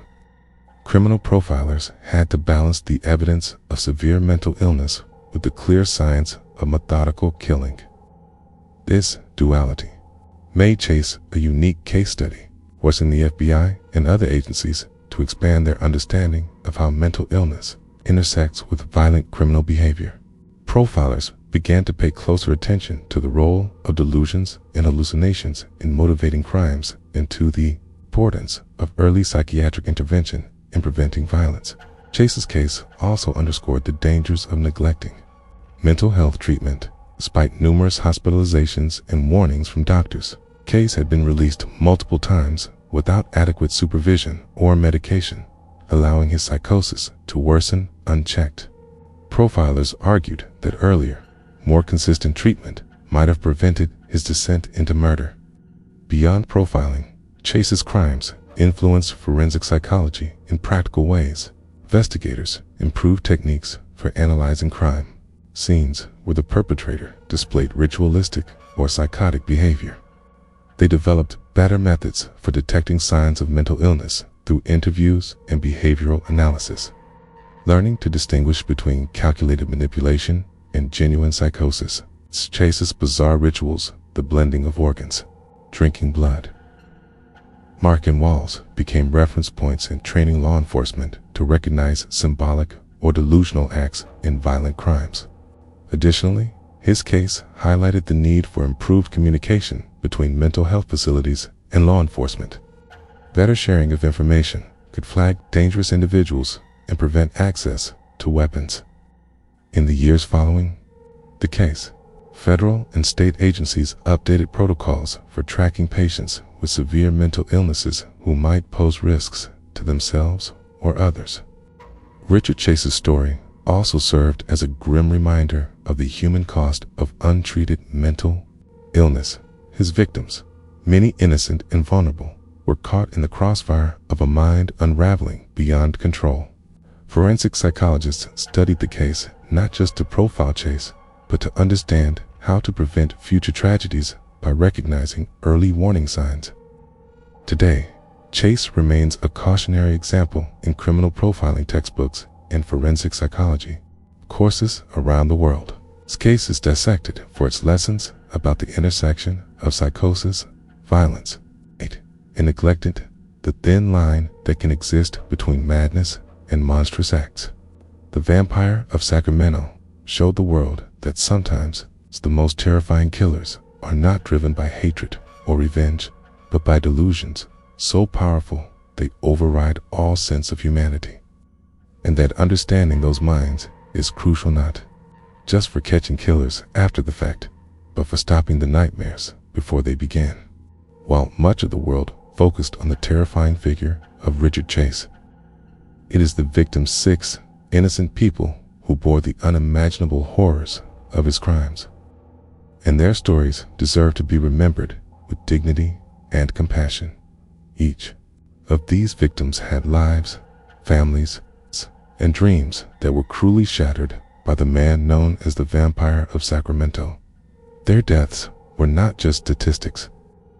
They were lives stolen in the most brutal and senseless ways imaginable. One of the earliest victims was 22-month-old David Ferreira. His young life was ended in a way that shocked even hardened detectives. His parents, terrified of a stranger lurking in their unlocked home, could never have imagined the nightmare awaiting their son. After Chase shot David in the head, he mutilated the child's body in a way that defied understanding, leaving a scar on the community that would never fully heal. Another victim, Dorothy M. Wallen, was a mother and neighbor, living a quiet life before she was invaded by Chase's madness. Her death was marked by extreme violence and mutilation. Chase's delusions drove him to dissect her body and drink her blood, believing it would preserve his own life. His family members recall her as kind and loving, now forever linked to a horrifying chapter of history. Nancy J. Meredith, another of Chase's victims, was a single mother who had just moved into her new home. Like many of the victims, she left her doors unlocked, a small act of trust in a community that never imagined such evil would strike so close. Her brutal murder and the mutilation of her body left a lasting imprint on those who knew her and shook the neighborhood's sense of safety to its core. Alongside them were victims who had lived ordinary lives, people who never imagined they would be targeted by a man who believed in vampires and the need to consume blood. Their families were left to grieve not just the loss, but the gruesome details that emerged during the investigation and trial. Many spoke of sleepless nights haunted by nightmares, and of the struggle to come to terms with the fact that someone had invaded their homes and taken their loved ones in such a violent, desecrating way. Support groups formed as families found comfort in shared grief, though nothing could erase the trauma. Parents of young children became obsessed with locking doors and watching over their families, fearful that another vampire could emerge from the shadows. The community of Sacramento itself was forever changed.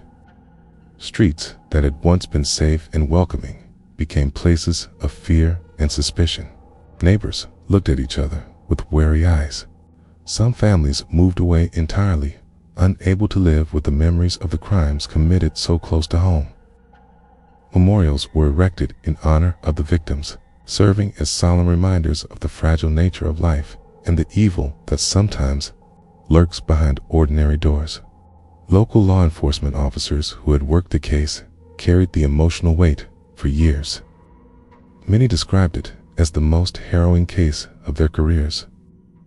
They struggled with nightmares of the scenes they had encountered and the faces of victims they could never forget. Their dedication to justice was unwavering, but the emotional toll was undeniable. Over time, the families of the victims channeled their grief into advocacy, pushing for better mental health resources, stricter gun laws, and improved communication between hospitals and law enforcement to prevent tragedies like this from happening. Again, their courage in the face of unimaginable loss has helped shape policies and awareness campaigns that continue to save lives today. The victims of Richard Chase were more than names in a case file. They were people with stories, hopes, and futures cruelly cut short by a man lost in his own darkness. Remembering them is not just about honoring their lives, but about acknowledging the cost of neglecting mental illness and the importance of vigilance, compassion, and justice. The shadows cast by Chase's crimes still linger, but through the memories of those taken, there is a call to prevent such horrors from ever happening again. The terrifying spree of violence unleashed by Richard Chase exposed deep cracks in both the mental health system and the criminal justice system, sparking a wave of legal reforms and policy changes aimed at preventing such a tragedy from ever happening again. For Chase's killing rampage, mental health care in California and across much of the United States was in many ways underfunded, fragmented, and lacking in coordination. Psychiatric hospitals often released patients like Chase without sufficient follow-up or support, creating dangerous gaps where severely ill individuals could slip through unnoticed. His case became a grim example of the consequences of those systemic failures. The wake of the murders and the national attention they drew, lawmakers and mental health advocates pushed for reforms that would improve the tracking and treatment of people diagnosed with severe mental illnesses, especially those with histories of violence or delusional behavior. One of the most significant changes was the strengthening of laws regarding involuntary commitment and outpatient treatment. Under new policies, individuals deemed a danger to themselves or others could be held longer for treatment, and there were clearer guidelines for follow-up care and monitoring once released. This was aimed at ensuring that someone like Chase, who exhibited clear signs of psychosis and violent tendencies, would not be discharged without safeguards in place. The Chase case also highlighted the urgent need for better communication between hospitals, law enforcement, and social services. Prior to the reforms, these agencies often operated in silos, meaning vital information about a patient's risk level could be lost or ignored. After the murders, California implemented systems that required psychiatric hospitals to share information with police and courts, helping authorities monitor high-risk individuals more effectively and intervene when necessary. Another crucial change involved gun control laws, especially regarding access to firearms for people with serious mental health diagnoses. The fact that Chase had been able to purchase a .22 caliber pistol legally, despite multiple hospitalizations and documented psychotic episodes, shocked many and led to calls for tighter regulations. California responded by tightening background checks and creating lists of individuals barred from buying guns due to mental health concerns, aiming to prevent future killers from gaining access to weapons so easily. Beyond laws, the case influenced public attitudes toward mental illness and violence, sparked a broader conversation about how society treats people with severe psychiatric disorders, the stigma surrounding mental health, and the balance between protecting the public and respecting individual rights. Advocacy groups emerged, pushing for increased funding for mental health services, better training for police officers in dealing with psychiatric crises, and more resources for community-based treatment programs designed to keep patients stable and supported outside of hospitals. The legacy of Richard Chase's crimes can also be seen in changes to how forensic psychiatrists and psychologists assess defendants in criminal cases. His case underscored the complexities involved in determining legal insanity, the challenges of differentiating genuine psychosis from malingering, and the importance of comprehensive psychological evaluations. Courts and legal systems across the country have since developed more nuanced standards and procedures for handling cases involving mental illness. Even today, the echoes of Chase's rampage shape policies and debates around mental health care and criminal justice.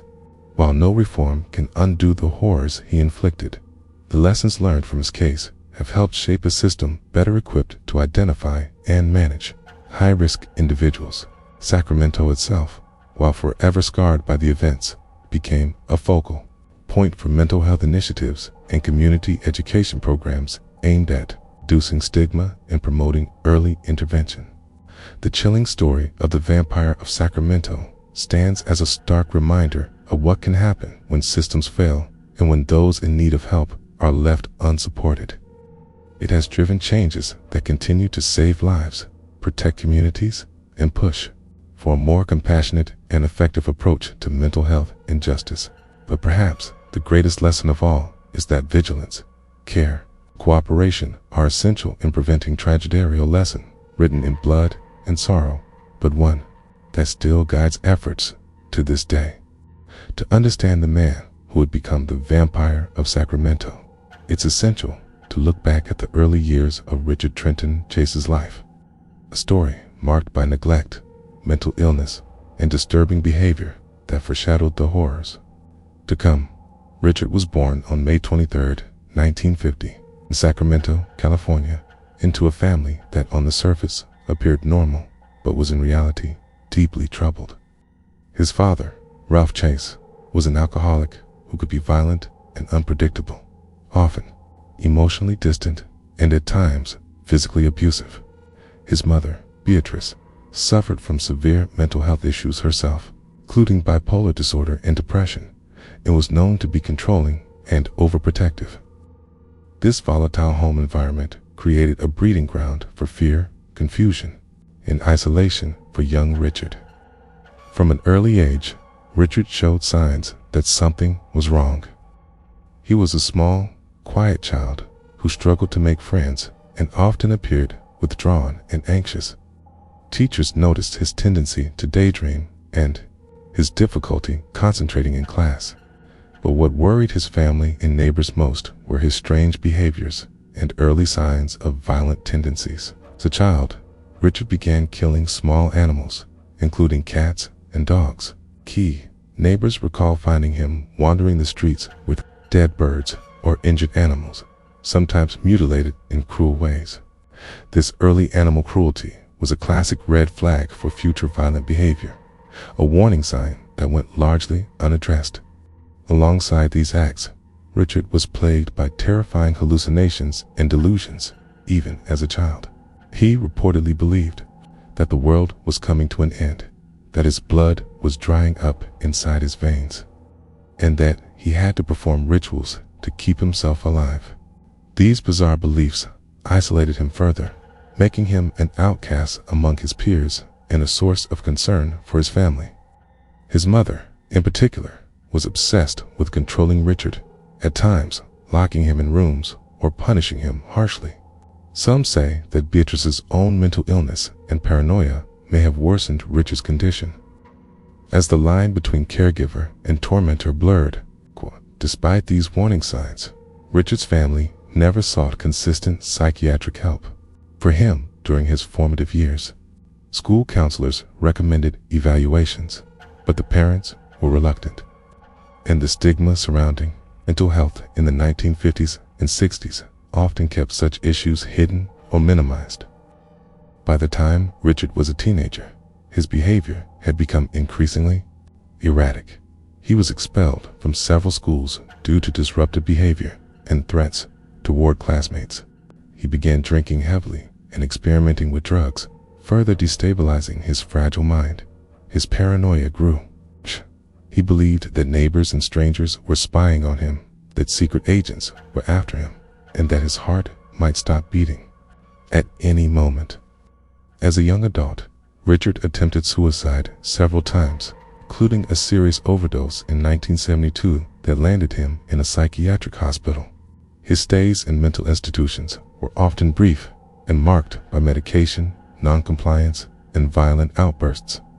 But the help he received was inconsistent at best. Between hospitalizations, he lived alone in squalid conditions, sometimes homeless, obsessively collecting animal carcasses and blood. Friends and acquaintances described him as a loner, someone who talked about death and decay with disturbing enthusiasm. His fascination with vampires and blood rituals only deepened.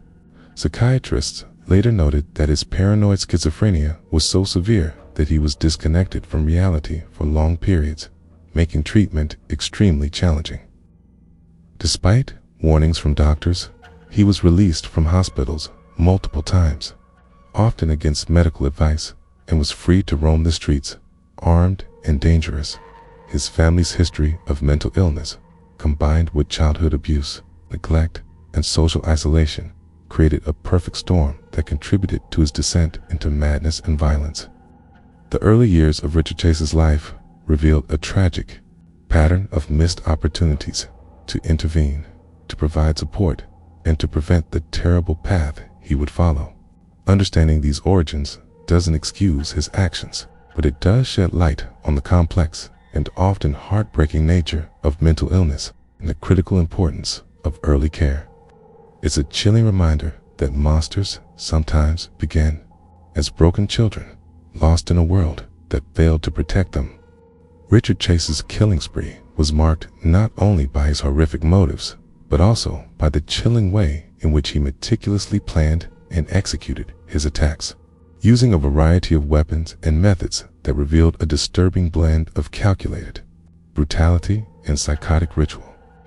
Unlike many serial killers who rely solely on brute force or a single weapon, Chase assembled an arsenal that included firearms, knives, saws, and even chemicals, tools he used to inflict maximum pain and terror on his victims while fulfilling his twisted beliefs about blood and survival.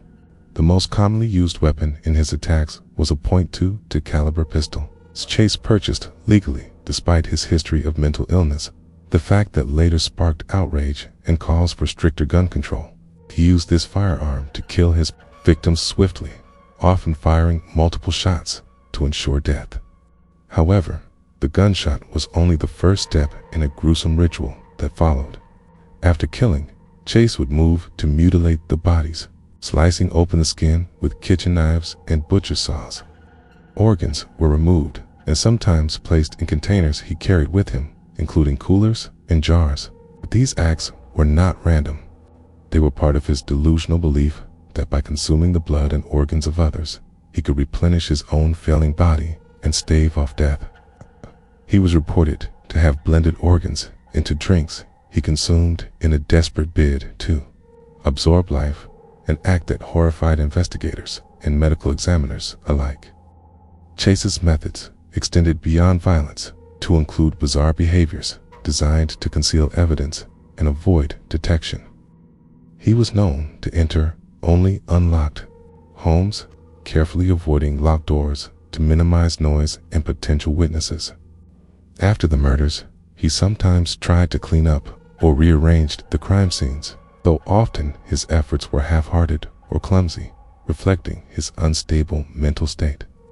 He also attempted to dispose of bodies or body parts in a variety of ways, including burying remains in shallow graves or placing them in refrigerators or coolers to delay decomposition. Chase's crime scenes bore the unmistakable marks of his psychosis walls smeared with blood, symbols drawn in blood or feces, and objects arranged in strange patterns.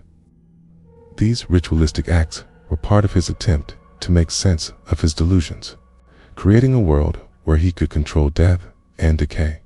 His weapons and methods were an extension of his fractured mind, tools in a horrific performance of survival and madness. Law enforcement officials were baffled by the combination of precision and chaos in Chase's attacks. While he showed planning in choosing victims and bringing weapons, his later actions at the scenes were impulsive and erratic. The juxtaposition of careful preparation with savage mutilation challenged traditional criminal profiles and forensic approaches. The forensic teams faced enormous challenges processing the crime scenes, which were often contaminated with blood and biological materials smeared everywhere, making evidence collection difficult. Yet, the variety of weapons and the brutal nature of the wounds provided critical clues to understanding Chase's methods and mental state. Medical examiners described some of the wounds as self-inflicted in a metaphysical sense, meaning they reflected his internal suffering and delusions as much as physical violence. The public was horrified by the details of how Chase carried out his killings. Media reports focused on the gruesome weapons and methods, feeding a narrative of a man who was both a monster and a madman, whose crimes defied easy explanation. The precision with which he executed the initial attacks contrasted terrifyingly with the madness that followed the bloodletting, mutilation, and consumption that marked his spree. Ultimately, Chase's weapons and methods were not just tools of death, they were expressions of his delusional need to control life and death, to stave off his own perceived demise by destroying others.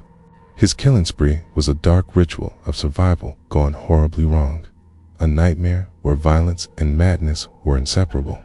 Tending his tools and techniques offers chilling insight into how deeply mental illness can distort reality and how terrifyingly calculated even the most insane acts of violence can be.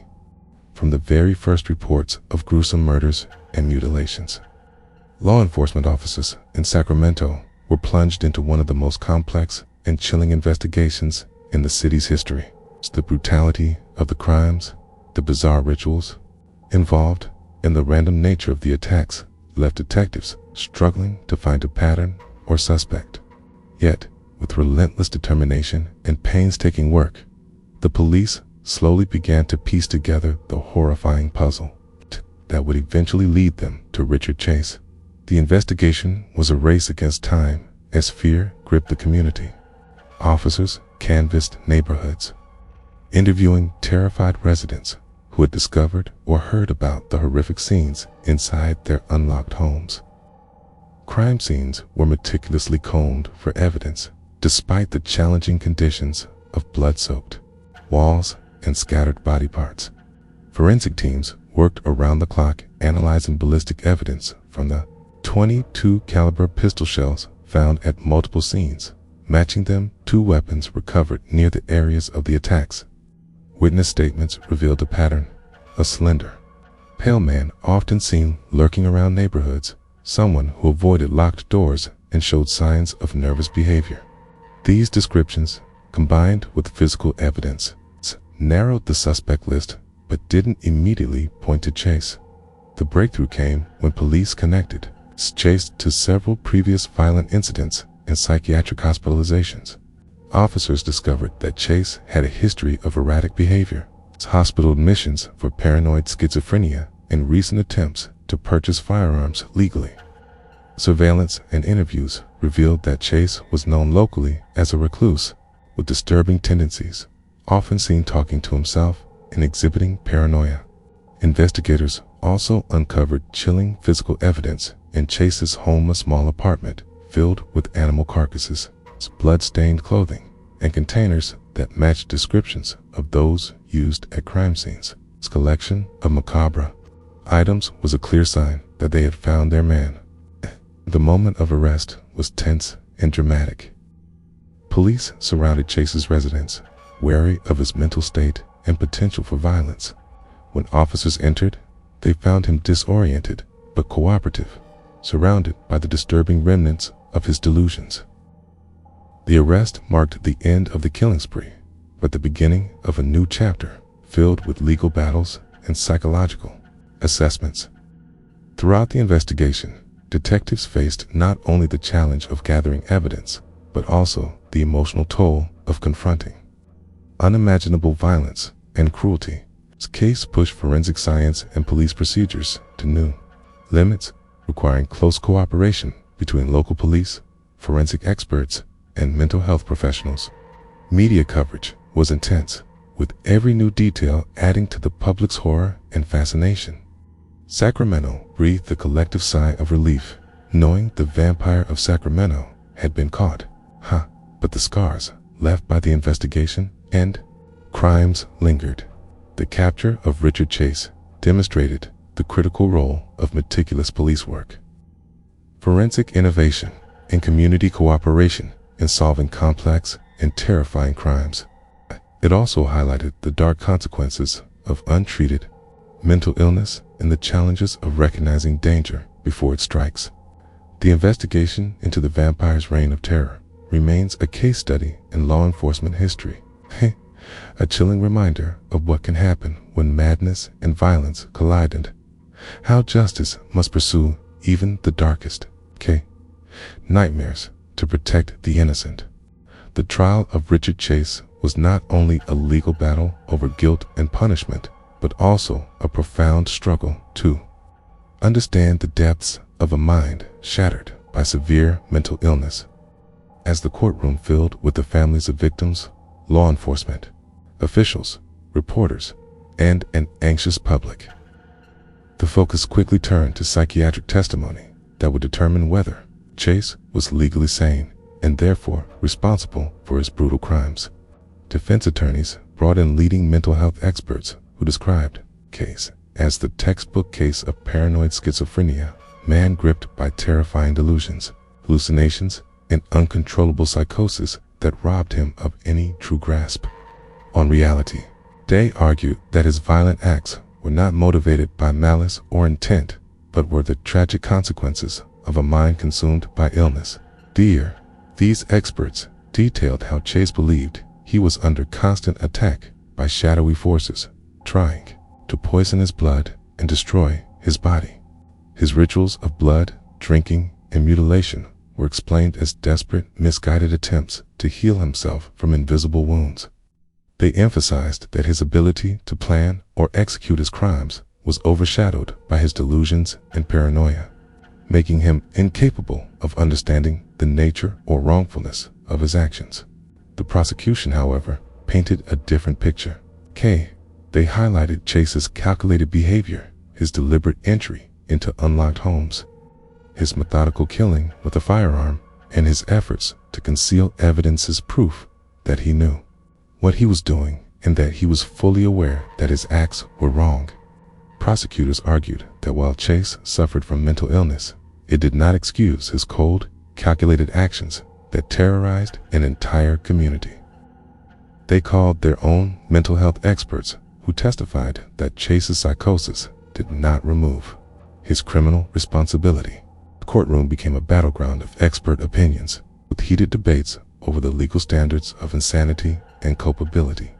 Jurors were faced with the difficult task of weighing canonical psychiatric testimony against the horrific reality of Chase's crimes.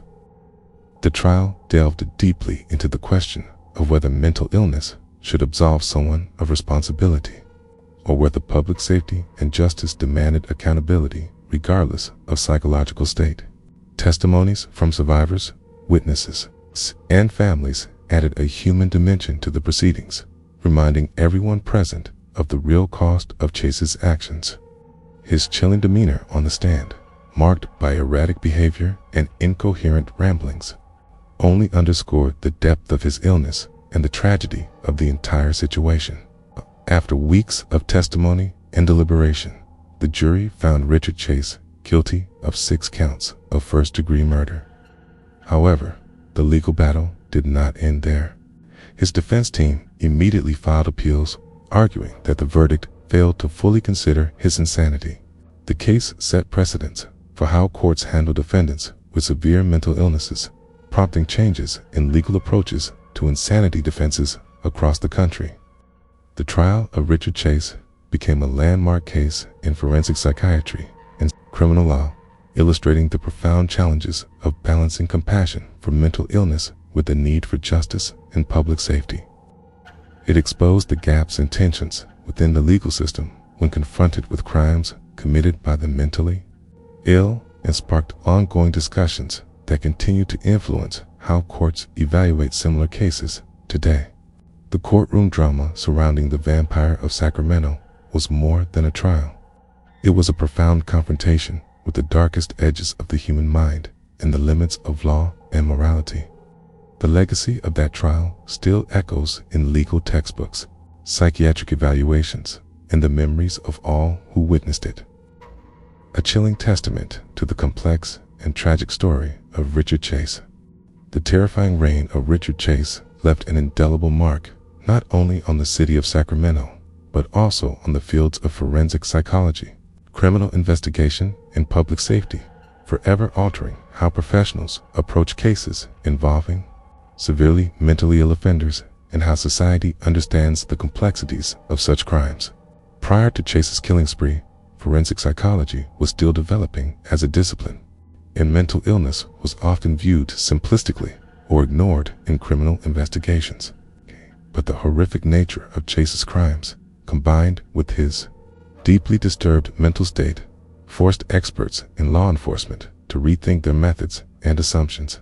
In the wake of the case, forensic psychologists began to focus more intensely on understanding the role of psychosis in violent behavior, studying the ways hallucinations and delusions could drive otherwise ordinary people to commit unthinkable acts. Chase became a case study in psychiatric and criminal profiling classes, illustrating the challenges of identifying, diagnosing, and managing individuals with severe mental disorders who pose a risk to public safety. His story spurred advances in diagnostic techniques, the development of risk assessment tools, and more nuanced approaches to evaluating criminal responsibility. Law enforcement agencies took lessons from the investigation and trial, incorporating training on mental illness, behavioral analysis, and crisis intervention into their protocols. Police officers learned to recognize signs of severe psychiatric distress and how to engage with mentally ill suspects in ways that could prevent escalation and reduce violence. The case highlighted the necessity of cooperation between mental health professionals and law enforcement, leading to the creation of specialized units and partnerships aimed at better managing such complex situations. Public awareness of mental illness and its connection to violent crime also shifted significantly.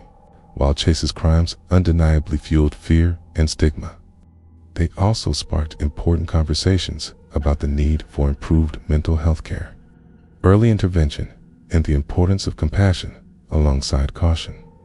Advocacy groups used the case as a rallying point to push for increased funding, better community resources, and more effective support systems for those suffering from psychiatric disorders. The media coverage, documentaries, and books that followed helped educate the public, balancing horror with a deeper understanding of mental illness's realities. Richard Chase's legacy also influenced legal reforms related to the insanity defense, gun control, and psychiatric hospital protocols. Courts became more rigorous in their evaluations of mental illness claims, striving to balance justice with the complexities of psychiatric conditions. Legislators introduced tighter controls on firearm access for individuals with documented severe mental illnesses, a direct response to how Chase obtained his weapons. Hospitals and mental health facilities revised admission and discharge procedures, improving monitoring and follow-up care to reduce risks to patients and the public. The chilling story of the Vampire of Sacramento remains a cautionary tale, stark reminder of the devastating consequences when mental illness is left untreated and unmonitored. Yet it is also a story of progress, how tragedy can inspire change, how horror can lead to greater knowledge, and how a community's pain can drive efforts to protect future generations. Today, students of forensic psychology study Richard Chase's case to understand the darkest reaches of the human mind. Police officers train using lessons learned from the investigation to improve responses to mental health crises. Mental health advocates continue to push for better care and awareness. On the shadow of a man whose madness left scars on a city and changed the way society confronts violence and mental illness forever. The Vampire of Sacramento's legacy is complex, marked by terror, loss, and the enduring quest to learn from darkness and build a safer, more compassionate world.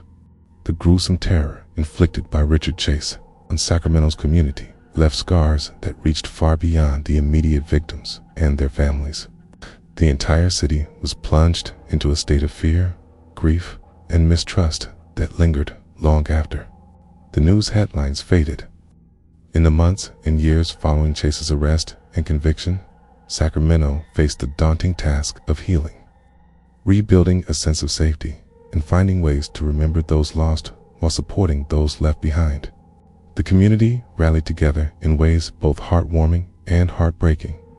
Memorial services were held for each victim, attended by grieving families, friends, neighbors, and city officials. These gatherings were both somber remembrances and acts of defiance, public affirmations that, despite the horror, the community would endure and honor the lives cut short. Some families created foundations and advocacy groups focused on mental health awareness, gun control, and victim support, turning their personal tragedies into efforts to protect others from similar fates. These groups became vital resources, offering counseling, education, and a voice to those grappling with trauma and loss. Neighbors who had once looked warily at one another's unlocked doors began working to restore trust through neighborhood watches, safety programs, and community meetings aimed at fostering connection and vigilance. Schools incorporated lessons on personal safety and mental health, recognizing the importance of early education in preventing violence and stigma. For law enforcement and first responders, the case remained a haunting memory, but also a catalyst for growth. Officers who had investigated the murders formed support networks to cope with the emotional toll, while departments invested in mental health training and crisis intervention programs. These changes improved the community's ability to respond to future incidents and highlighted the importance of empathy in policing. The city also faced challenges in balancing the need to remember with the desire to move on. Sites linked to the murders sometimes became focal points for morbid curiosity or painful memories. Community leaders worked to ensure that remembrance was respectful and constructive, avoiding sensationalism while honoring the victim's dignity. Over time, Sacramento emerged as a community marked not just by tragedy, but by resilience. The lessons learned from the Vampire of Sacramento's crimes fostered a culture of awareness and proactive care for mental health, neighborhood safety, and victim support. Survivors and families who once felt isolated found strength and connection, helping each other heal through shared experience and advocacy. Yet, the shadow of Richard Chase's actions never fully faded. Anniversaries of the murders were often met with quiet reflection and renewed calls for vigilance. The case remained a stark reminder of the dangers lurking behind ordinary facades and the importance of compassion and intervention for those suffering mental illness. The healing journey was not easy or quick, involved confronting pain, anger, and fear while striving for hope and renewal. Sacramento's story after the vampire's reign is one of a community that refused to be defined by horror, but chose instead to honor its victims by building a safer, more understanding future. It is a testament to human strength and the enduring power of unity in the face of darkness. The wounds remain, but so does the determination to remember, to learn, and to protect the innocent from ever again falling prey to a nightmare like that of the Vampire of Sacramento. After a harrowing trial and years behind bars, Richard Chase's story came to a quiet, somber close in a prison cell rather than a courtroom or hospital, marking the final chapter in one of America's most disturbing criminal sagas. Following his conviction, Chase was sentenced to death, but he never came close to seeing that sentence carried out. Instead, he spent his remaining years in various psychiatric facilities and prisons, locked away from the world he had terrorized. His mental health continued to deteriorate, a shadow of the man who had once believed in blood rituals and vampire mythology. He was often incoherent, rambling about his delusions, barely recognizable as the man who had committed such brutal crimes. In the years after his conviction, there were attempts by prison officials and mental health professionals to manage his condition and provide treatment. But his paranoia and mistrust made sustained care difficult. Despite his violent past, some viewed his deteriorating state as tragic evidence of a mind consumed by illness beyond repair. Then, in December of 1980, less than 5 years after his arrest, Richard Chase was found dead in his cell from an apparent suicide. He had taken his own life by overdosing on prescribed medication, a grim end to a life marked by violence and mental torment. His death brought a complex mixture of relief, sorrow, and unresolved questions for many. For the families of his victims, it was the final closure on a nightmare that had haunted them for years. Some felt justice had been served, albeit not in the way the law had intended. Others mourned the loss of a chance to fully understand the depths of his madness, or to explore the possibility of rehabilitation, however unlikely it seemed. The prison system and mental health advocates used Chase's death as a somber reminder of the challenges in caring for the most dangerous and mentally ill offenders. It highlighted the need for better suicide prevention, mental health resources, and humane treatment, even for those who had committed the worst crimes. Public reactions ranged from fascination with the end of a notorious killer to renewed calls for improved mental health policies and criminal justice reforms.